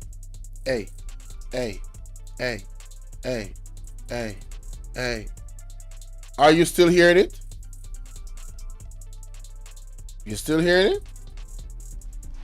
it? Sharon, talk to me, guys. Talk to me. You say your ear are crackling. Are you still hearing the crackling? Because it's we are here. If I that you hear the beat, that's the beat. That's the actual beat. That's the music. So it's not YouTube. Alright? Just to be clear. I just want to make sure that we are clear. Are we clear? We're good? We're not seeing an answer, but we're going to move on. The words, any other person. I hang my hat there, sir, because you gave me those words to hang my hat on. You are the one that pulled it out of the section when I spoke of it. You are the one that highlighted it. You are the one that... Well, I don't know. I don't know if YouTube is doing something, but thank God I'm recording my video on my computer. So I'm going to upload it clear as day, even if they're doing something. That's why I always record my stuff. That's why I have hard drives. You understand? Yeah. Sorry about that. Asked me to use that as a form of interpretation. How come you now changing what you're saying? I don't understand. And you see, Chairman, it may come off as combative, but that's not my intention. I see clarity. We cannot have a situation where a member of this committee asks a question and it's basically thrown back at me. And the comment is, you are the parliamentarian, you are the legislator. Hey. If you make a mistake in the law, for your problem. In vex. Well, I'm going to tell you what the big problem is. The big problem is if you have an executive director who is interpreting his aspirations and not understanding his reality. And that is what I am probing. Because if that is the case, we have a serious problem.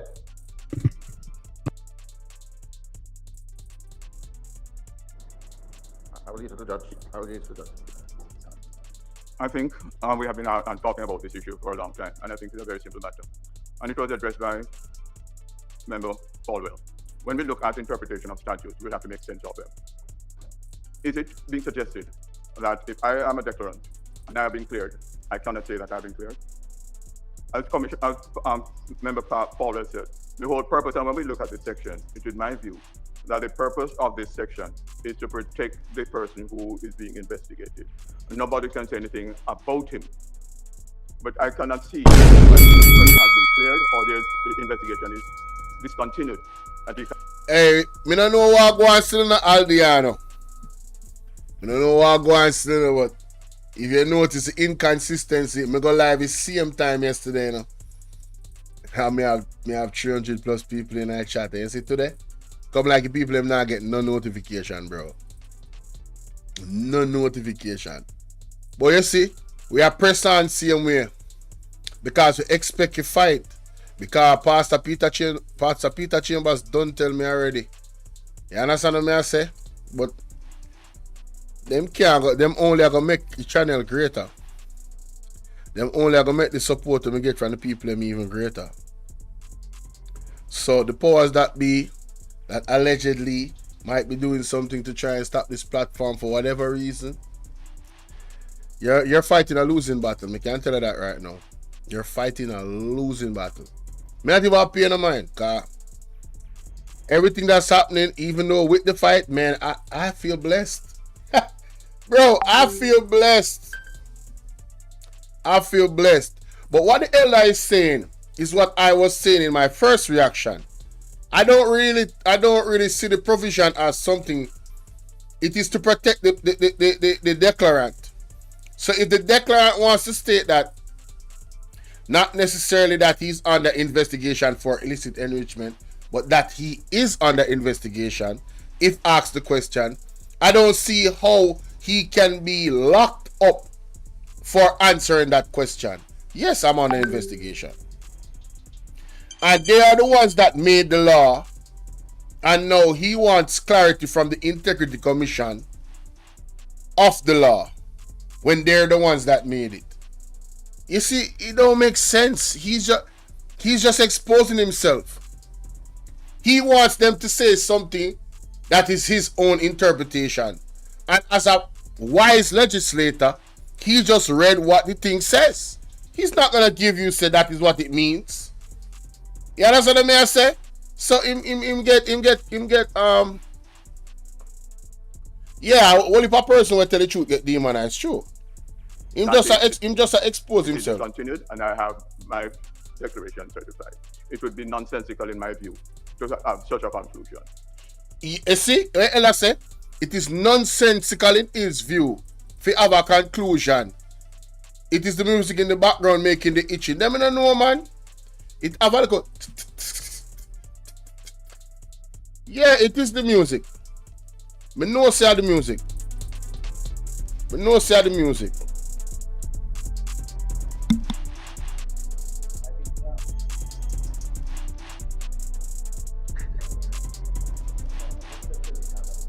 No, we're not Chairman, We're not going to. Yeah, Chairman. You see, for $1, you can get started with my Over 40 Alpha program. In that program, I'm going to... This session is intended to bring some clarity on a number of matters. And certainly from the Oversight Committee's perspective, mine as a member, we're seeking to get a better understanding of the approach taken by the Commission in discharging its functions and exercising its powers under the Act. I believe that Mr. Christie is right. The law is passed by Parliament. And if there are errors to be corrected, the correction is to be done by the Parliament. But Member Charles is also right, because he is seeking an understanding of how the executive director interprets provisions of the law. Unless and until a provision is changed, it is a provision that has to be implemented and enforced. And you can only get an understanding of the approach if you understand how the provision is interpreted. Unfortunately for us who are lawyers, we know that there are rules of statutory interpretation, starting with a very basic rule. You take the words in their ordinary grammatical context. I mean, the literal meaning of the word, ordinary grammatical meaning in context. A statute has to be read as a whole to prevent any inconsistency. So I don't think that it is unhelpful for the executive director to remind that there are problems in the legislation. Parliament has the power to correct. And fortunately, the legislation is under review. I don't think it is unreasonable for the member to ask, how do you interpret a provision, even in the presence of inconsistencies, to enable me to understand the approach that is taken? And it is only by asking and answering that we gain clarity in the matter. I do not believe that all of the issues that require answers will be answered in this session. I do not believe that all the matters that require clarification or that need to be addressed to ensure that we have an effective system in place will be addressed in this session. So I too look forward to other sessions. In the meantime, I really just want to ask the Commission to consider a matter that has to do with the burden of compliance. A number of declarants, many of which are not in the parliamentarian class, have spoken to me because of my role as the Minister of Legal Affairs in respect of the burden of compliance with the legislation. And it is my understanding that where there are omissions in a statutory declaration, the Commission asks the declarant to resubmit the entire statutory declaration. I don't know if that is correct. Is that so? That the entire declaration for the period has to be resubmitted? Just say yes or no. I'm happy to hear that. No. I'm so happy to hear that, because I would then suggest that an omission can really be corrected by way of an addendum to the declaration for the particular year to reduce the burden of compliance and to ensure that compliance is done in a timely way. So I'm very happy to hear. So those who have omissions in their statutory declaration can, on communication with the Commission, make the corrections by way of addendum as appropriate. As appropriate. But could you repeat, please? Thank you. I understand that each declarant's matter will be subject to the particular assessment that is done between the Commission or the respective director or wherever it is being assessed. But as a general rule, it is my understanding that omissions can be corrected by way of addendum, additional information, without the need to resubmit the entire statutory declaration for the period under consideration. All right, thank you very much. As it concerns the issue of omissions, it's not as straightforward as you, put it, committee, because it all depends on frequency. You have persons who each year. Why should I make the man answer? You see what the issue? Right here, so hold on the class prefix. You see what the issue right here, so to me? To me, their questions are surrounding the main man, Andrew Honest. So, I feel like say, this is just my opinion. I feel like say the question when them ask them, have to tie them up into a situation in a court case with Andrew Honest. So they want certain specific answers to certain things. But it's not that simple. It's not that simple. Class prefect said, Bolo, the thing is JLP don't really understand the IC law because it is the baby of Mark Golding. Just PMP lost in 2016 before it was passed. The JLP is not knowing it would have them by the balls. Hey, you're absolutely right in a class prefect, you know what I'm saying? They have omissions. We're not going to ask them. Let me hear what the brother say again. Listen to this. Ryan Campbell, Wagwan, bro. All right, thank you very much. As it concerns the issue of omissions, it's not as straightforward as you, put it, committee, because it all depends on frequency. You have persons who each year they have omissions. We're not going to ask them to resubmit. We may put it to the commission. No, no, That those matters be escalated. I'm not talking However, about complex matters. I'm really yes, talking about a at the straightforward, simplest, simple. straightforward omissions yes. that the omissions may run more than 1 year, of course, but they are straightforward matters. Yes, indeed. Very well. Yes, they can. I will have to double check though on one particular matter, because remember, you're required to sign in front of a JP to attest to the signature. I mean, the additional matter would have to be certified. Correct, Right. correct. So it would have to be certified also using the similar language. So yes, it's something that can be done once we can get the JP signing off. But most persons will opt, based on our examination so far, to submit the entire thing, because I can tell you, based on our examination, there are a lot of omissions right across the declaration. Right. So it makes sense most times for them to get it completed and resubmit. But for simple one-pager, it has happened in the past and it's allowed. Chairman, my last comment. When we communicate, Each member will be allowed one last comment.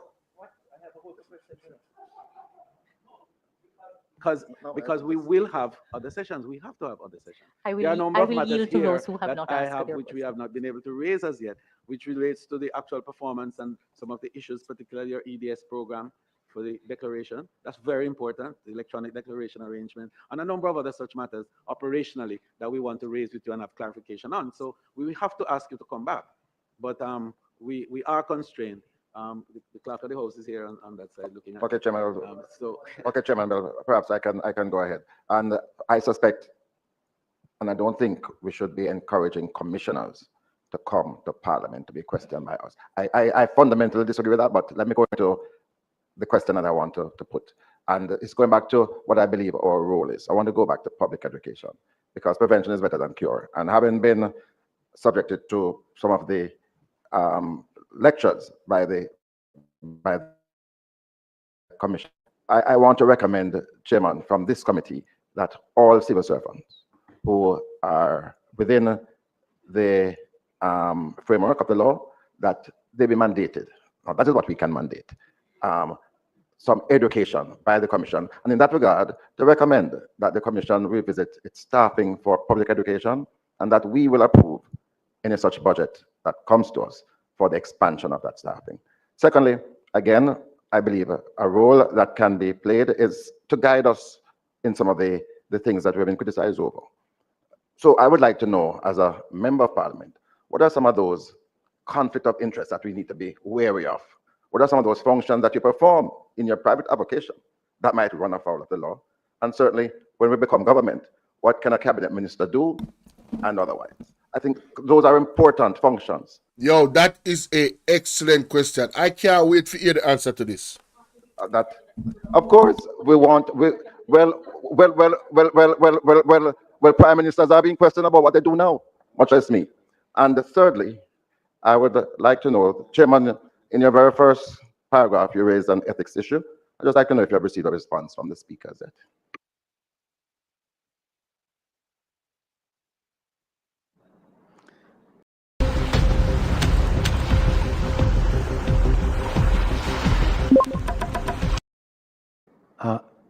I could have mentioned it at the beginning, that I didn't really want to.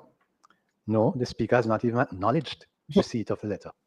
And regrettably, there are some patterns of behavior that trickle down, it seems, because I've written twice to the financial secretary, who has not even acknowledged the letter either, on either occasion. So I don't know if it is a pattern not to respond to me or the commission. I rather think not, Chairman. I happen to know of one of the circumstances, and I think that you will be responded to, I'm sure, in due course. A little patience sometimes works, Chairman. Oh, I have learned in life. But hey, I say the director of the Integrity Commission, the man a beat and teach him, you know? You hear the man say? The speaker of the house, he doesn't know if it's a pattern. A Juliet always man put up our picture. Juliet always get radam. Juliet always get called to the carpet. What a bangarang. Juliet.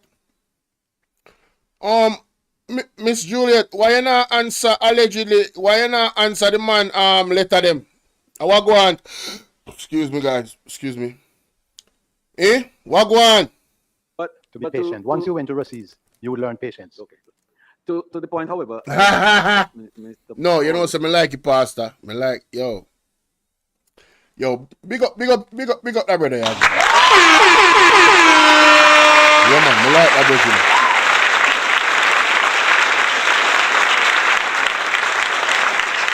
Man say, I don't know if it's a pattern. I don't know if it's a pattern or nothing about, you know. So I go on. Remember Paulwell's comment with regards to the presence of the commissioners. I think that it is important requirement that we meet and exchange ideas from time to time. And it is important for the commissioners to be seized with what are the concerns of the Oversight Committee from time to time. And I think that we were able to have a very useful and valuable discussion at another place. There's one question. Emphasize the importance of our meeting from time to time. Chairman, there's just one thing that I should tell you that as chairman of the commission, I have been wondering whether the reports are actually being read. No, the reports are being read. Well, we're doing better than that. A healthy business starts with happy employees. As an HR leader, you need to know how they really feel. How do you do that? You ask them for their feedback. Dare to ask.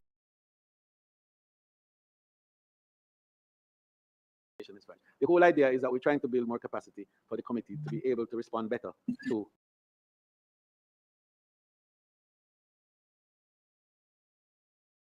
employees. As an HR leader, you need to know how they really feel. How do you do that? You ask them for their feedback. Dare to ask the questions that matter at surveymonkey.com/employee-love.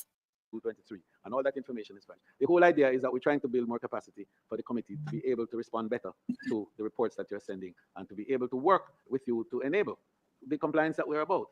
And this is why the element of Member Paulwell's comments that I find favor with is the whole business of escalating the support for declarants to be able to comply timely and appropriately.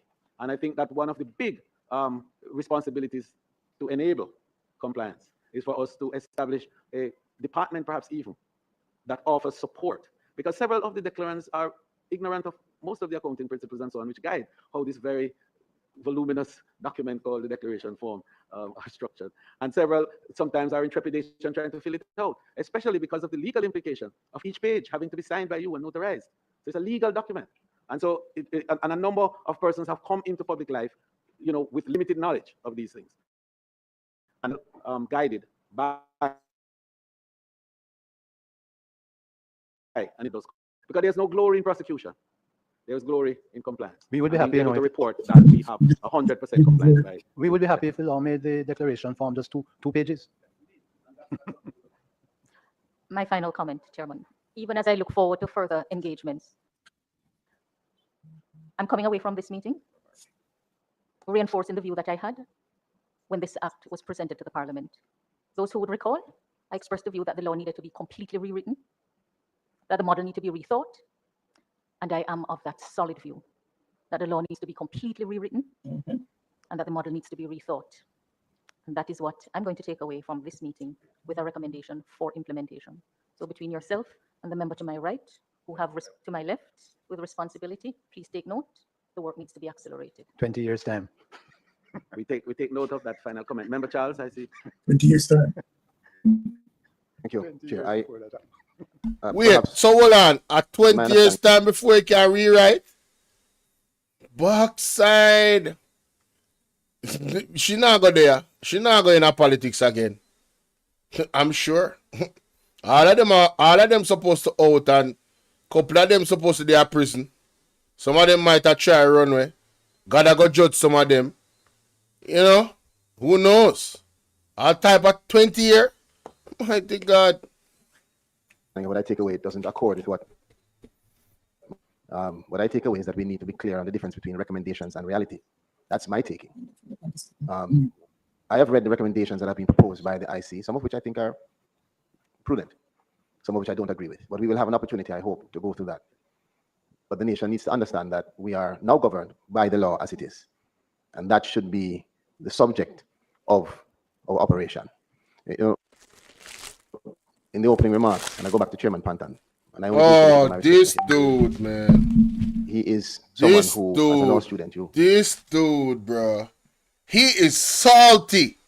Yo, you know when you throw your corner, you never corner fall. He is salty. He is salty. You have no choice but to look up to. As a young attorney, we're not young anymore, in it, 20 years now. He is someone that you see as judicious, a man of God. And he made reference to some of us perhaps visiting him on Sunday.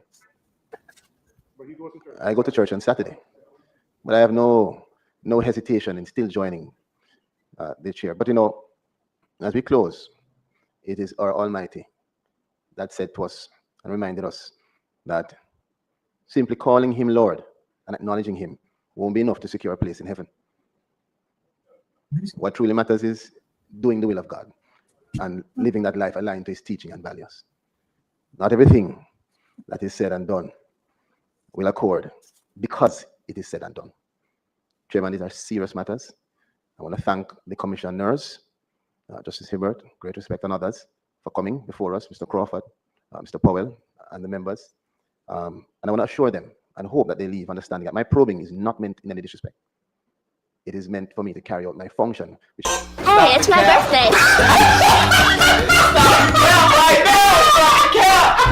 No bullshit, bro. Continue to have probing discussions so that the country that we serve will benefit. The last thing I'd say, Chairman, is that it is troubling to me, the response to the questions around particular clauses in this legislation. It's troubling because basic interpretation follows rules and principles of law.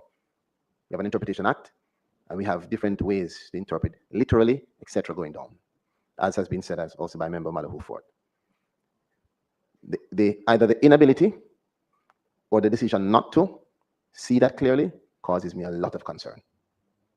And I do think that we will have to have some discussions further around what is now current reality and how we're treating this reality before we even speak about what our recommendations and aspirations should be. Thank you, Chairman. Here's the big secret about women. We want you to flirt with us. We even want you to get... Thank you, member. We have two final brief comments, and then we'll just ask for the chairman to do his summation on this side, and then we break. Member Robinson and Member Chuck. Thank you, Chairman. I don't really want to stop every minute, you know. Class prefect, I was going to say that exact same thing when you point out. He man have a nerve. Fear school, he pass about the Bible. When he must support a man, we have 28 account. When he must stand behind a man, we have so much red flag of possible, alleged money laundering, alleged tax invasion, all of these things, big old red flag. And him come to brother, yo, I'm glad same done. Final question is probably more directed to the chairman. There is a recommendation specific to the Ministry of Agriculture and Fisheries. I don't know if it is still named so, on a particular investigative report. And I'm just going to read what the recommendation says. The Ministry of Agriculture and Fisheries to discontinue with immediate effect the current discriminatory process used to applicants on the basis of prior importation history. The ministry to develop a formal policy that will ensure transparency and accountability in the receipt and processing of applications, as well as the merit and integrity in the issuance of permits and licenses for the importation of all animal products. The Ministry of Agriculture and Fisheries, and by extension the government of Jamaica, to develop the necessary administrative structures that will facilitate an equitable process for all applicants who apply for permits for the importation of chicken products. This was from the summary presented to us, and I would just ask the chairman if you can follow to find out whether these recommendations have been implemented by the ministry. And by chairman, as the chairman of this committee, I believe you would be the appropriately placed to do so.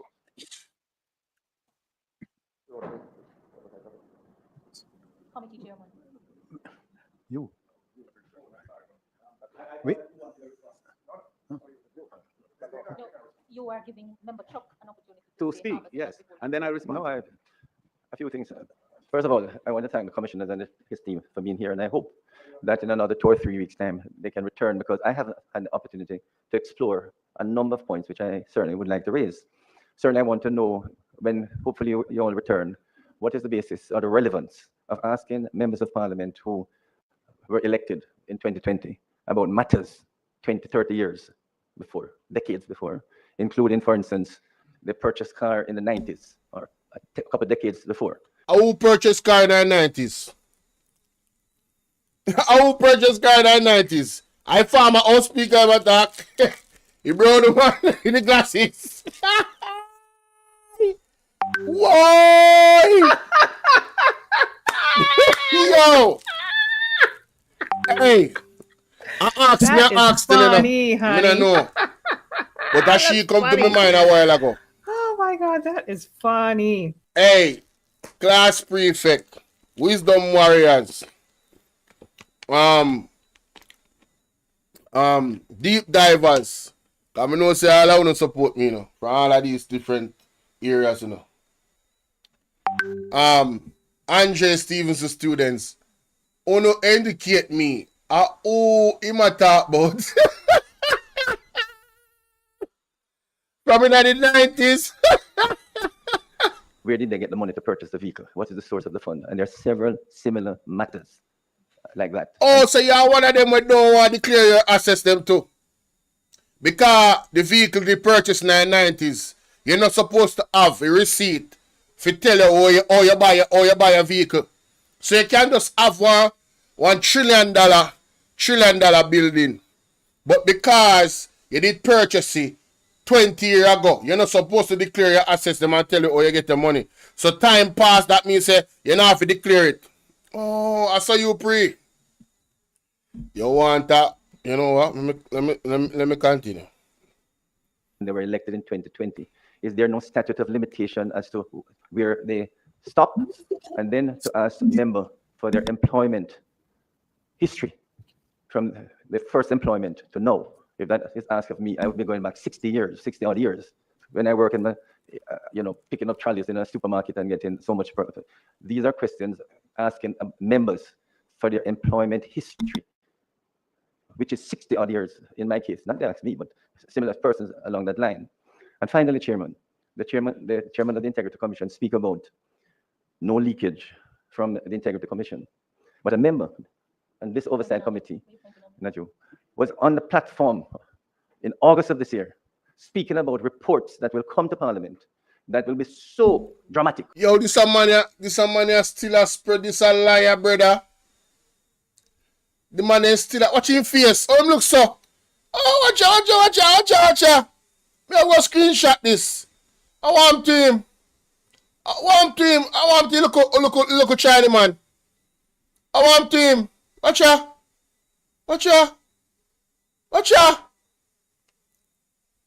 Oh, if face look so. Hold on there. I want him. I want him name. Delroy Chuck. I want him name. I am named Delroy Chuck. Oh, your face looks so dark. I am named Delroy Chuck. I'm not Orange Chuck. Orange Chuck this. I want this somewhere. I want him name again. Oh, him look so.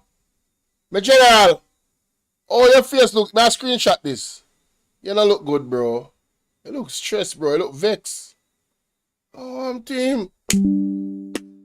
Delroy Chuck. Oh, him face looks so.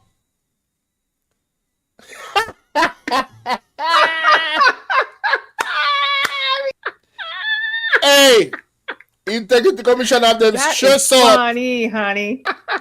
Yo, Integrity Commission have them stress right Oh my God, out. that is funny. Hey, me say, fire the most still and think a cold breeze. The whole of them a go down, you know. Me say, the whole of them a go down.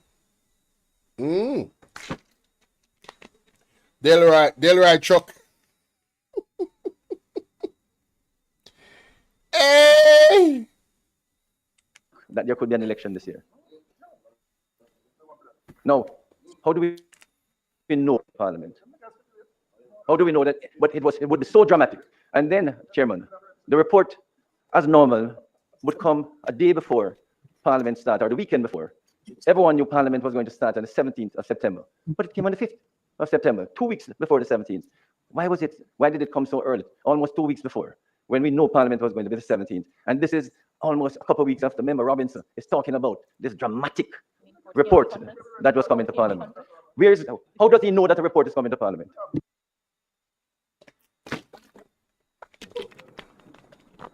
Mr. In stress. Yes, the question of there were two questions. In stress One about right out. the question of the report being sent to Parliament at a certain time. And what was the other question? Oh, the subject. Yes, in relation to the questions being asked of declarants.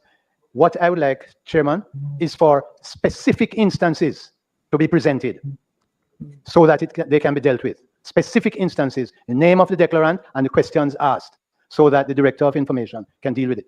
The second one, Chairman, you will recall that we were initially invited to attend a sitting here on the 11th of June, 11th of September.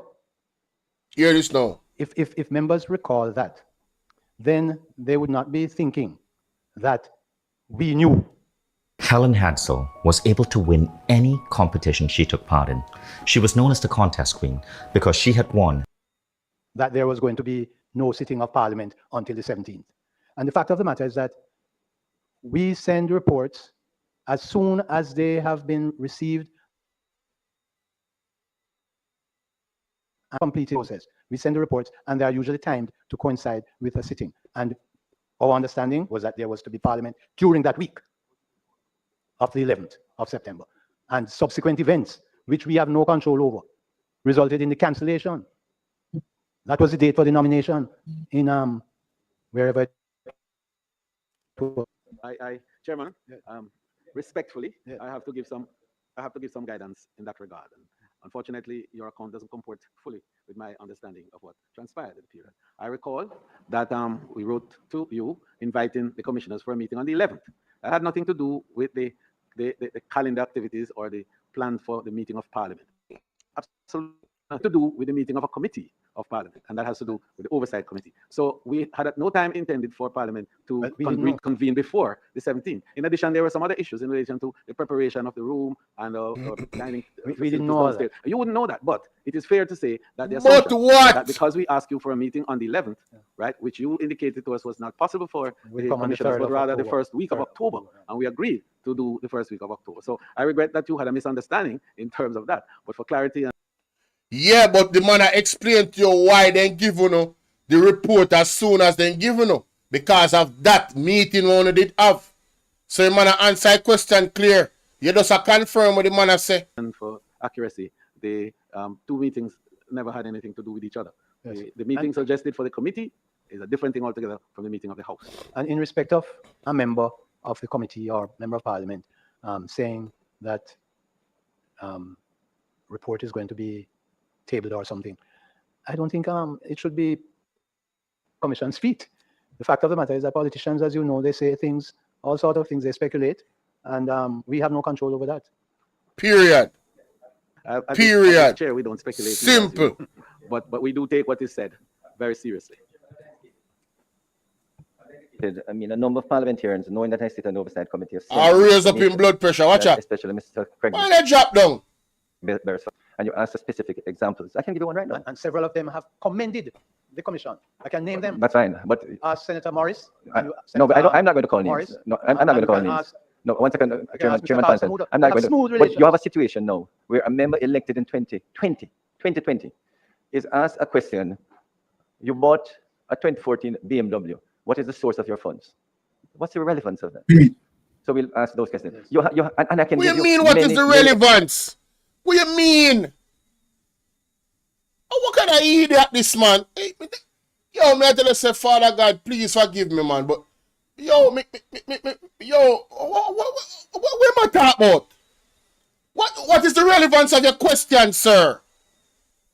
Because I waste the man them time and I waste my time too. Examples where a member elected in around 2020 again is asked, what did you do with a car you purchased in the 90s?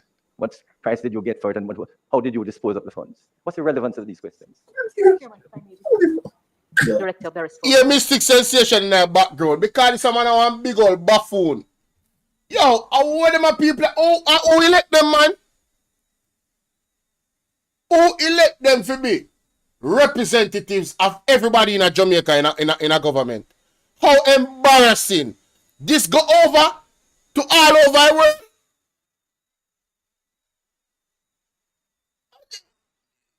All me area so is friend thing. I try to defend for them people. That is a narrative I try to create, you know.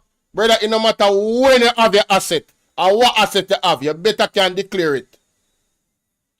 You understand? If you ain't got paperwork, it ain't yours. That's like saying to a police officer, say, officer, you know, so I don't have no papers because I buy the car in a 1994. I don't have no papers for it, you know.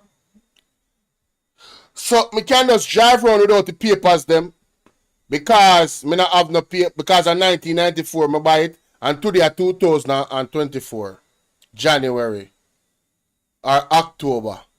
What kind of big old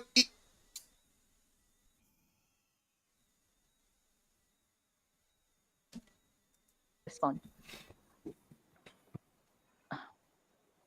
In addition to the need for concrete examples, which I think would be helpful, I believe there are two recurring issues that have been the source of concern that require some understanding.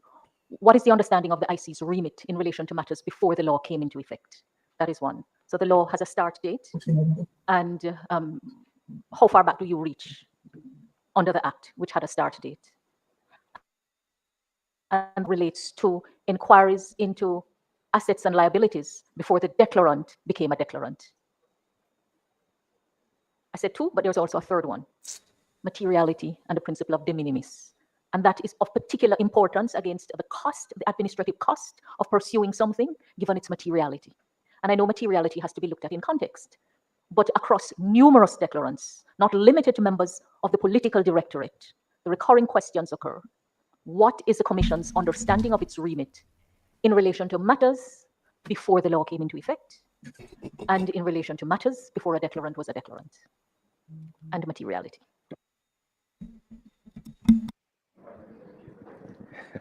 Thank you very much, Chair, and thank you, members, for your questions. Now, I stand with the Chairman's comment that the specific instances need to be brought to me, and I'm saying this publicly now. The parliamentarians that you see where we're asking questions about source of funds prior to 2018 going back, they need to send that to us. Send that to me, and public officials also. And my email address is craig.beresford@integrity.gov.jm. 1 second, sir.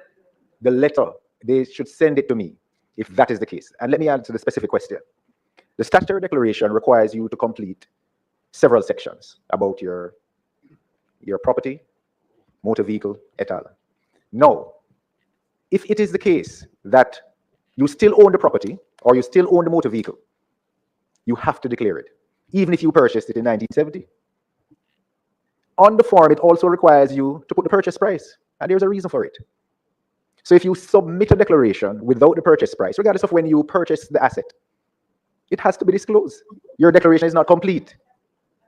It is not complete. So the specific issue about source of funds prior, if that is the case, I want you to bring that to my attention, because we have made it clear in our division that if it is purchased outside of a certain period, that we would not ask further questions about it unless there is a special circumstance about that particular declaration that requires us to ask information going beyond special circumstance. And I will not go into the special circumstance because it only happens on certain occasions, specific occasions. But normal course of activities, once we see where you still own the asset or you still own the property, you have to provide complete information regardless of when you purchased it. And it's because the statutory declaration requires it.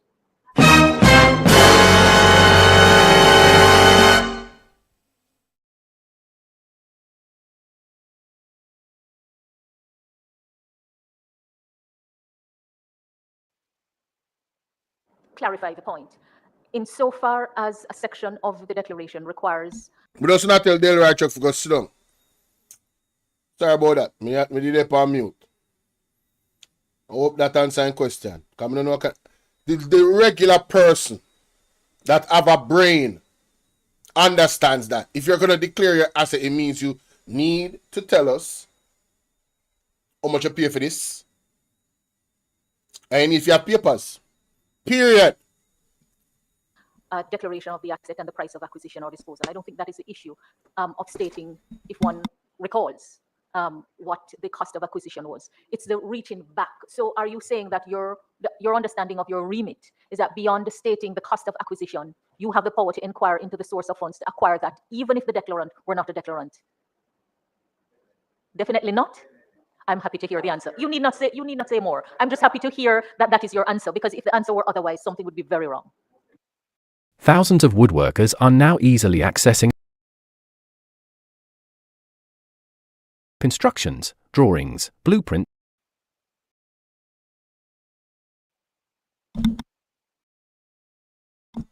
I don't like how them don't want the man them answer the question and give explanation.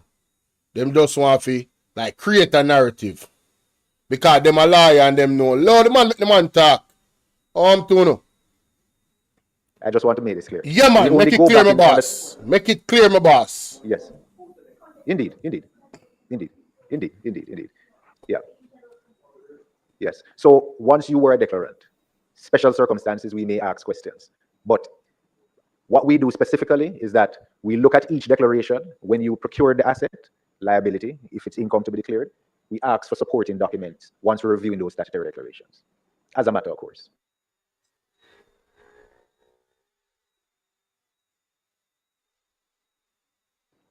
Not happen.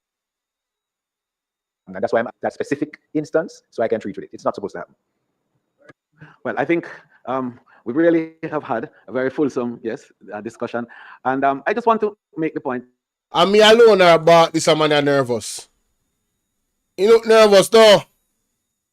That this is the spirit that we want to continue to have. Him nervous, man.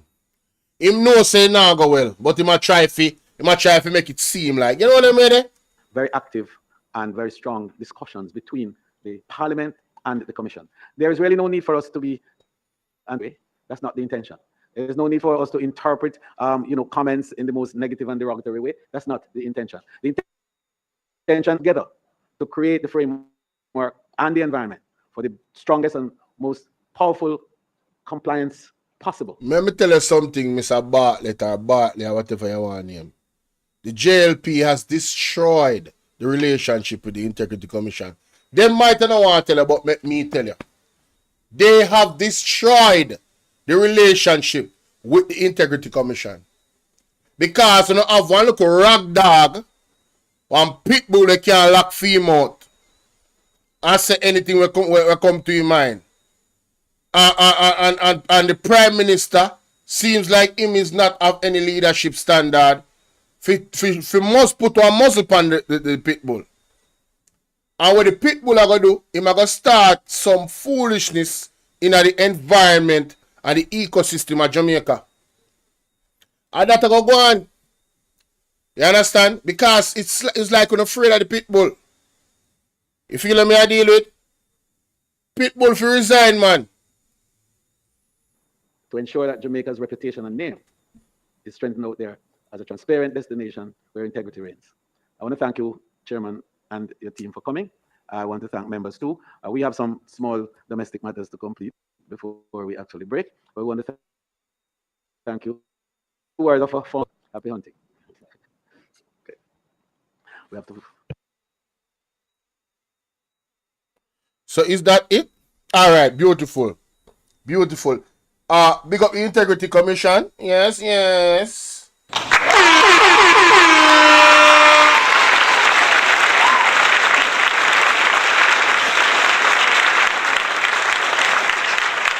Big up the Integrity Commission. And Integrity Commission came and laid down the law and let it be understood. If it wasn't understood already, yeah, we do not answer to anybody but the judge, the law. You understand? Nobody don't push our buttons. You feel me? We are non-partisan. We don't take sides. And we don't business if you're the Prime Minister or you're the opposition. You are going to get checked if there's due investigation. Wherever it leads, we're going to go to it. Point blank period. And we're going to give the recommendations and our final reports cannot be amended by no oversight committee. They don't have the authority to do it. I'm going to feel like say that's why them vex. I make them vex through them can't change the Integrity Commission report. I stand with the Commission, the Integrity Commission's recommendation. Further deep investigation should be done in Andrew Owen's statutory declaration. Deep dive. Overseas, you name it. Because something ain't right. Something not right, my wisdom warriors. Something is not right. Tell about them. All lies will be exposed. That's all. And anyone who takes that the wrong way, know why they take it the wrong way. Them know why they take it the wrong way, man. A corrupt government cannot liberate the people. If the head of the stream is corrupt, the entire river will be also. And this whole entire Jamaica Lawless Party, I one thing more Jamaican people them to do will get serious. Take his microphone. Just a minute. Just a minute. Take his microphone. Usher him out. Usher them out, man. Usher him out. Usher them out. Usher him out. Alright? Yeah, man. That we need for the ladies and gentlemen. You remember good.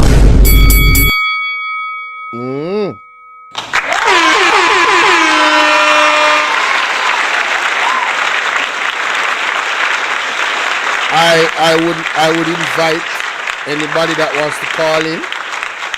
If you want to call in, alright, and give your thoughts on all of these different things. The number is 1-876-451-6535. If you've been following the story, what you think about the visit that the Integrity Commission gave? That was part 2 that I just did. Final conclusion. I did part 1 last night. Part 2 wasn't as spicy, but still, I saw Delroy Chuck try to jump out the window. And call me upon WhatsApp to people. WhatsApp if you call me upon. WhatsApp them on the computer. Zine, yeah man, when I get spicy. You understand? But then quickly shut him down with relative ease. With relative ease. Because wait a say, what are you saying? It's quite understood that you have to tell the people them where you purchase. You have to have a receipt them. Where did you get? What was the source of funds? Where did you work? When me I go get one when me I go apply for one job, so you have to give them a long history. How you work and the longer the history is the better for you because you show them your experience. You feel me? I deal with your work there, sauce this, your work there, sauce that. You was there so for this time, and them can look on you and say, well, this person is somebody who can be an asset to the company because as I can see, look at the reasons he was here and then he moved there, and you can link back the employer and say, so tell me about Bolo, how you go. You feel me? I deal with? Yes, so good stuff. And I'm just going to leave it right there, so ladies and gentlemen. I don't know what's going on tonight, but my people, them, who usually is here, they don't rock with me no more. No, I'm playing. Yeah, I'm playing. My people that's usually here, I don't see them, man. Y'all don't rock with me no more, man. Y'all just, threw me away. You feel me? But it's all good. I ain't gonna say nothing. I ain't gonna say nothing. I'm just gonna be thankful for the people that I see in my chat. And shout out to the 100 people that subbed up. Lord have mercy. Shout out to the 100 people that subbed up from last night to tonight. You know what I'm saying? Like, that's crazy. Shout out to Talk Your Mind TV. We start 8 minutes ago. The people have not get my notification. Them. If Talk Your Mind TV start film live 8 minutes ago. No, sir, people have not get my notification. I'm convinced. Guys, if you're not getting my notification, which I believe you are not, I think I'll have to do a whole video about this and put it separately. Let me do it right now. Let me record this video and do it right now. Big man thing, God, this is ridiculous. This is absolutely ridiculous. Yeah, this is absolutely ridiculous. May I tell you, say, them not get my notification, man. Them not getting it. I don't know why, but they're not getting it. All these new subs, come on, man. Ain't no way, bro. Ain't no way. Ain't no way. All right. Where's my camera? Oh, there's my camera. Wanna give me 1 second there. I want to share this with you before we do that. Something wanna probably never pre. Yeah, something wanna probably never pre. That video. Yeah, more share that video. That video important. Had your whole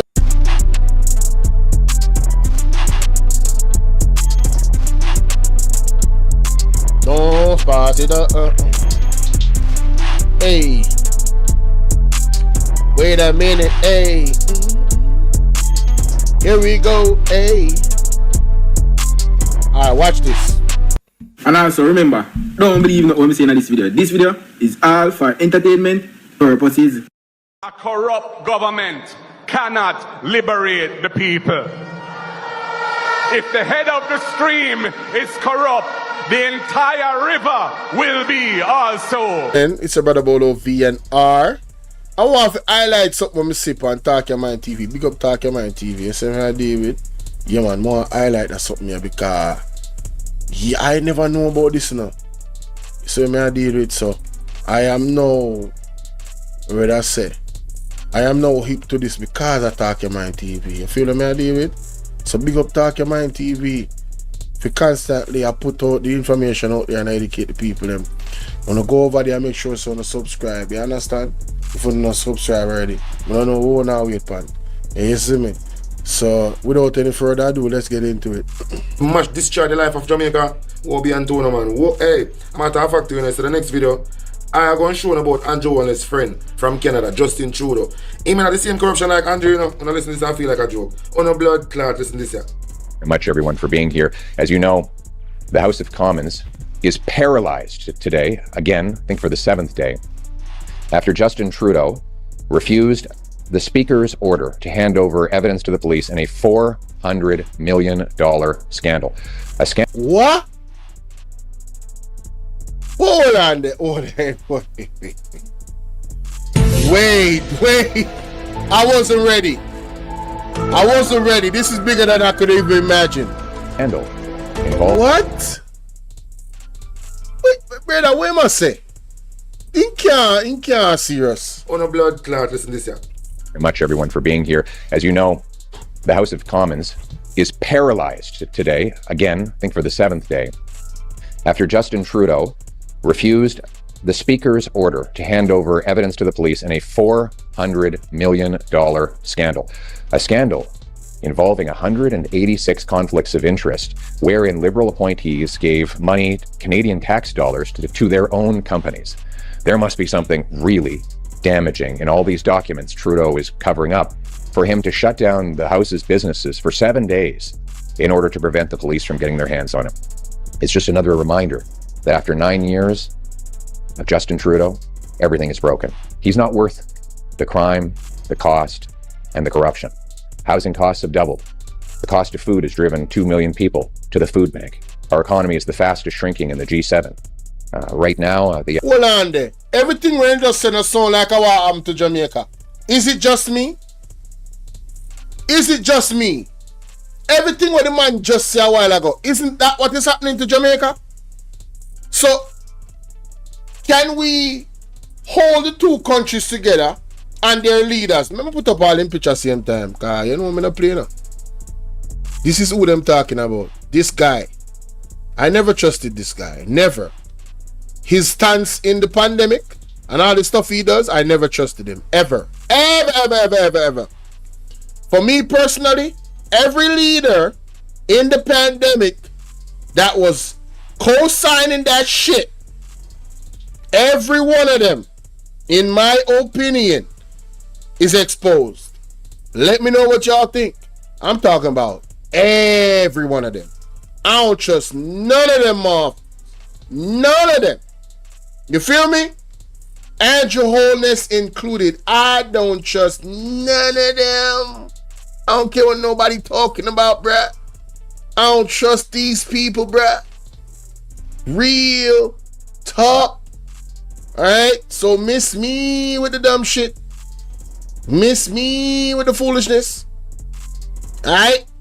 I'm just letting you know from the gate. Miss me, broski. I don't want to hear that shit, bro. Alright, sis. I ain't trying to hear it. Alright? If you ain't hip to the skip, you better get hip to the skip. These people are dangerous, in my opinion, to any country that they're leading.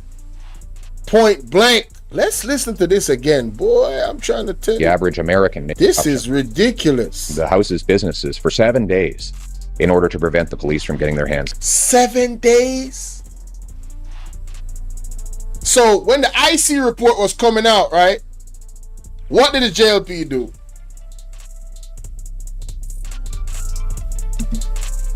What did they do? Can somebody tell me?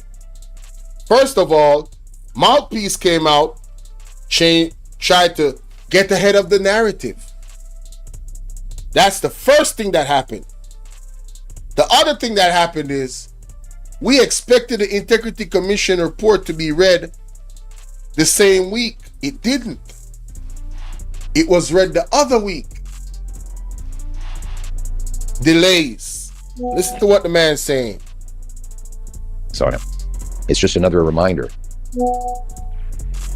Is a banana a metabolism booster or a killer? I just heard the truth from this guy and my mind was blown. This is a metabolism killer. This is a metabolism killer. And even this is a metabolism killer. The sad reality is most people eat these foods every single day and wonder why they can't lose weight. The best way to burn fat and get shredded is not keto, paleo, it's not carnivore, it's not vegan, and it's definitely not super intense exercises like this. That ain't how you lose weight. Cardio burns fat, right?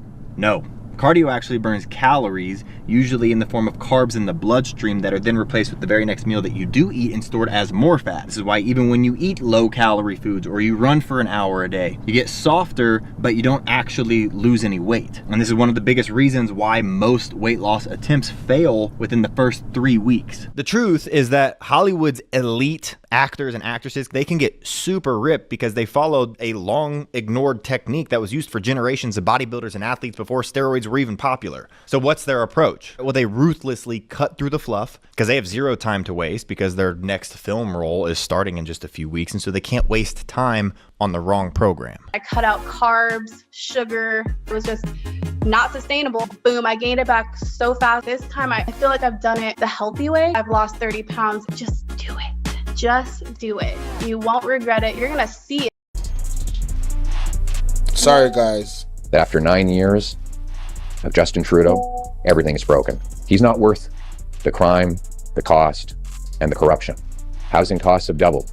The cost of food has driven 2 million people to the food bank. So, the economy, isn't our economy contracting? Isn't everything gone up, ladies and gentlemen? Does it sound familiar? Hundreds of millions of dollars shifting through bank accounts, looking kind of funny. Now our Prime Minister wants the Supreme Court to make it null and void. Get rid of the IC report. The FSC investigation. Who is now the Minister of Finance? We talked about this the other day. Who is now the Minister of Finance? What a bangarang. So you guys see the optics of this whole thing? Do you guys see how the movements of these two shady individuals are aligned? And do you see how the Canadian public is looking at their shady individual, much like the well-thinking Jamaicans like myself and others that is looking at Andrew Holness in a shady, looking at him like he a shady moth, right? And people want to make it seem like, oh, we the ones, something wrong with us. Man, listen to this, boy. I'm trying to tell you, this is wild, bro. These gave money, Canadian tax dollars, to their own companies. There must be something really damaging in all these documents Trudeau is covering up for him to shut down the House's businesses for 7 days in order to prevent the police from getting their hands on him. It's just another reminder that after 9 years of Justin Trudeau, everything is broken. He's not worth the crime, the cost. Oh, and Justin Trudeau been in power for 9 years, and Andrew Holness been in power for 8? Bro. Yo, the parallels are too much. The parallels are too much. Oh, and they good friends too?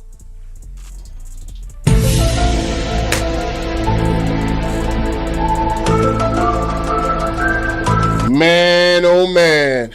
Cost and the corruption. Housing costs have doubled. The cost of food is... Yes. Let me play it back for you. He did say 7 days. Listen to this.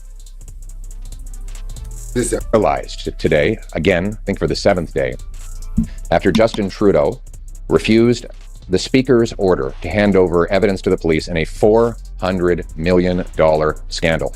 A scandal involving 186 conflicts of interest, wherein Liberal appointees gave money, Canadian tax dollars, to their own companies. There must be something really damaging in all these documents Trudeau is covering up for him to shut down the House's businesses for 7 days in order to prevent the police from getting their hands on him. It's just another reminder that after 9 years of Justin Trudeau, everything is broken. He's not worth the crime, the cost, and the corruption. Housing costs have doubled. The cost of food has driven 2 million people to the food bank. Our economy is the fastest shrinking in the G7.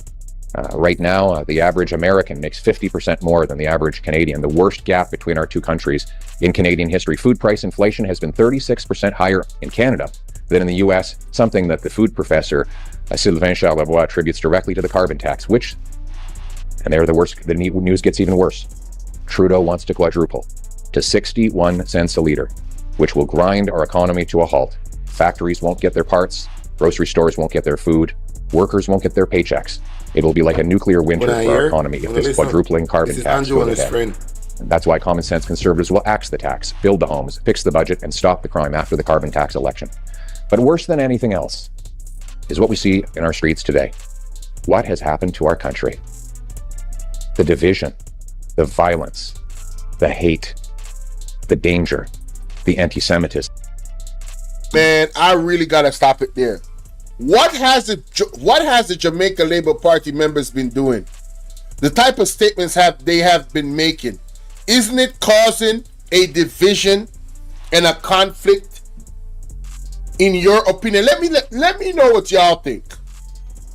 Is the statements that the members of the Jamaica Labour Party been making, has it been enforcing the word is love and peace? When somebody says take it to the streets, when the next person says, oh, these two media houses took down Edward Siaga, took down Bruce Golden, and now they're trying to take down Andrew Holness. Isn't those statements that could incite violence among their core base? You see the parallels with this man, Andrew Holness, and his friend? And what's actually this man is outlining that's actually happening in Canada? Do you guys see it? I really want to know. Am I tripping? Somebody answer me. Talk to me, man. That we've never seen before in this country. Ain't no way. Now, it's easy to blame the firebombing of synagogues, the hateful genocidal protest chants in front of Jewish businesses, homes, and hospitals as simply a reaction to a conflict in the Middle East. Doesn't make sense. In my opinion, some of these leaders have been enforcing lawlessness. That is what I am seeing from my eyes and my observation. Their actions and their statements, their utterances. The Bible talks about how your words out your mouth can defile you. Right? As leaders, you have a greater responsibility because the masses of people that you influence, right? You gotta be mindful of what you say out your mouth. Period. But we see them making loose statements out there, just loose statements all over. That shit, man, I'm telling you, bruh. Boy, listen. That's first, hate crime was up over 100% before October 7th. And second, this is not the first time there's been a conflict in the Middle East. There was the war of 1967, and then there was the Yom Kippur War in 73. There were 2 intifadas. There was the war against Hezbollah in 2000. So, honestly, want to go on with Justin Trudeau, and this is.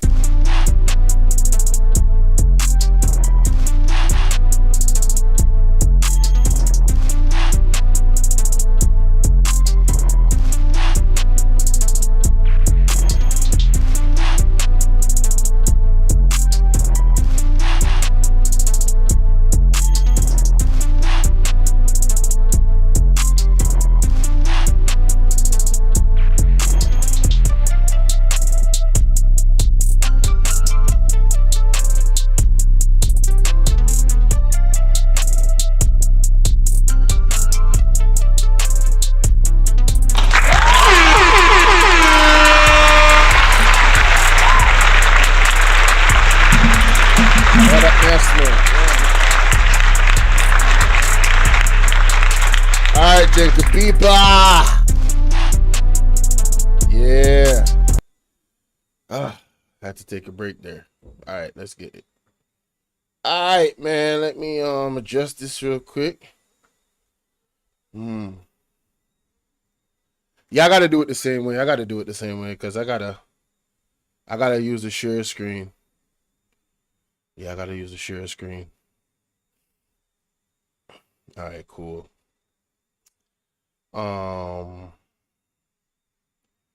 Yeah, let me share the screen. I used to play games, boy. I'm trying to, boy. Ain't no time for that now, though. Tell you that right now. All right, ladies and gentlemen, it's your brother Bolo V&R, and this is the YouTube platform. All right, I have 3 platforms, Bolo V&R 2.0. Let me just introduce you to all 3 of them first. And Bolo V&R. And also, I have Bolo V&R Clips. I would love for you to subscribe to all 3 channels. You know what I'm saying? Subscribe, get the content. I'm sure you're going to enjoy it. And if you don't, you could always unsubscribe. You know what I'm saying? All right, cool. That's the first thing. Next thing is, I would love for you to join the WhatsApp community or the WhatsApp group, because that way you could get exclusive, notifications for when I'm actually going to put out content. I think every YouTuber has been having issues with YouTube not sending out notifications. Me personally, I've had it a lot. All right, so I recommend you do that. Next thing, please follow me on Twitter. All right? Follow me on Twitter. All right? Follow me on Instagram. All right? That's my Instagram right there. That's my Instagram, Bolo V&R. Follow me on Instagram. And also, remember the donation link, PayPal Anonymous link. This link is pinned in every single premiere video, live stream, it doesn't matter. This is the way you donate to the platform to support the platform monetarily. My email is right there. You feel me? All right. All the information. Oh, and if you want to support me using the Zelle, that's the Zelle information, the email for the Zelle. And all you have to do is WhatsApp me, email me, or Instagram me, DM me the receipt of the Zelle. All right, simple, easy, and plain. That's how you do it. So remember, the first thing you do when you come in to watch a video, like the video, y'all. Hit the like button. All right. I want to also introduce you to some playlists on. This is what is now my main channel with most of the content. I have various playlists, but the Great Earthquake and Tsunami, definitely recommend that you guys tap into that. Or you could just hit the all shorts video.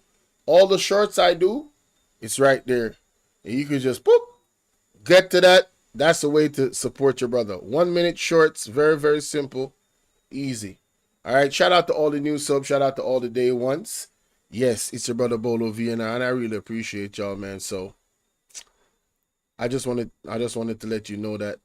The last thing, if you're gonna donate, please give what you can, not your last. I don't want to feel indebted to anybody, which I am not indebted to anybody. I did not take money out your pocket. If you're not gonna give genuinely, please don't give it all, because then I don't want it to be kind of strange where you think I owe you some type of obligation.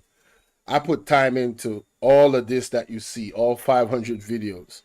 I put my best into a lot of these videos, most of them, if not all. And I'm always improving, always looking to improve. And there's a lot of money that makes this whole setup do what it does. There's a lot of money behind it. You understand? It's not cheap. It's not cheap at all. So if you appreciate the content, those are all the ways you can show love. You feel me? Yeah. Yes, sir. Yes, sir. Hey, Phoenix. How you doing, Phoenix? I had to do a new intro video, man. I had to do a new intro video real quick before I got up out of here. I appreciate everybody for rolling and rocking out with me. That last video that I shared a while ago, super important. Yeah, so, you know, I was just using the bathroom and decided, yo, let me just go ahead and share that video right there. Me now, I was using the bathroom. Real short video. A lot of people have not, I don't think, it hasn't got a lot of views. It hasn't got a lot of views, if I'm not mistaken. Yeah, only 313 views. Yeah, the one that I just played. So let me drop it in the chat right there. It's funny how the Canadian president and the Jamaican president situation is eerily similar. Y'all can go check that out. I want to thank you guys for your time, because time is the most precious thing. And I hope that you found value in the content that I presented. And I also want to tell you guys to look out for the uploads in the early morning, 6 o'clock, 8 o'clock, 10 o'clock, 11 o'clock, 1 o'clock. Between 6 a.m. and 1 p.m., 2 p.m., look out for them uploads, boy. Them uploads is coming, you feel me? Real talk. More often than not, those uploads is coming. Tomorrow is Thursday. I don't know how late I'm going to be on the road tonight because I'm going to work right now. Hopefully I could do some content on Bolo V&R. Yeah, I gotta stress that. I gotta stress that content on Bolo V&R. But man, I appreciate everybody, man. The love, you know, the attention that you guys is giving this platform, the growth that you guys have, you know, it's just amazing. I want to thank God, because I know this is God, man. I know this is God. All praises to the Most High. Real talk, man. God did it. God did it. And trust me, I know this is just the beginning. This is just the beginning. This is just the beginning. So, you know, hey, you guys can stick around with me to see where this journey takes this platform. You know what I'm saying? I hope you do. But if you don't, and you go, you know, at some point, it's all love still. You know what I mean? It's all love. I wish y'all all the best.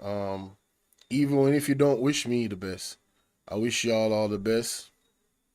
I just have to protect my energy.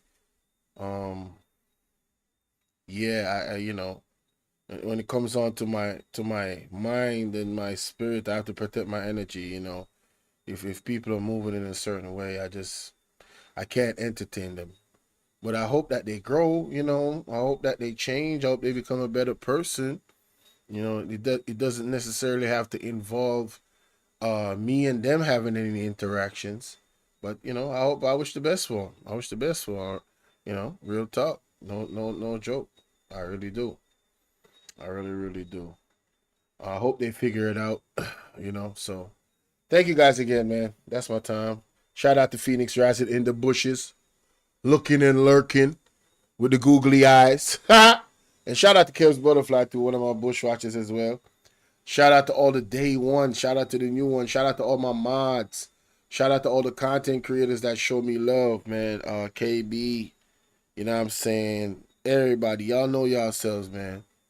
Salute. That's my time.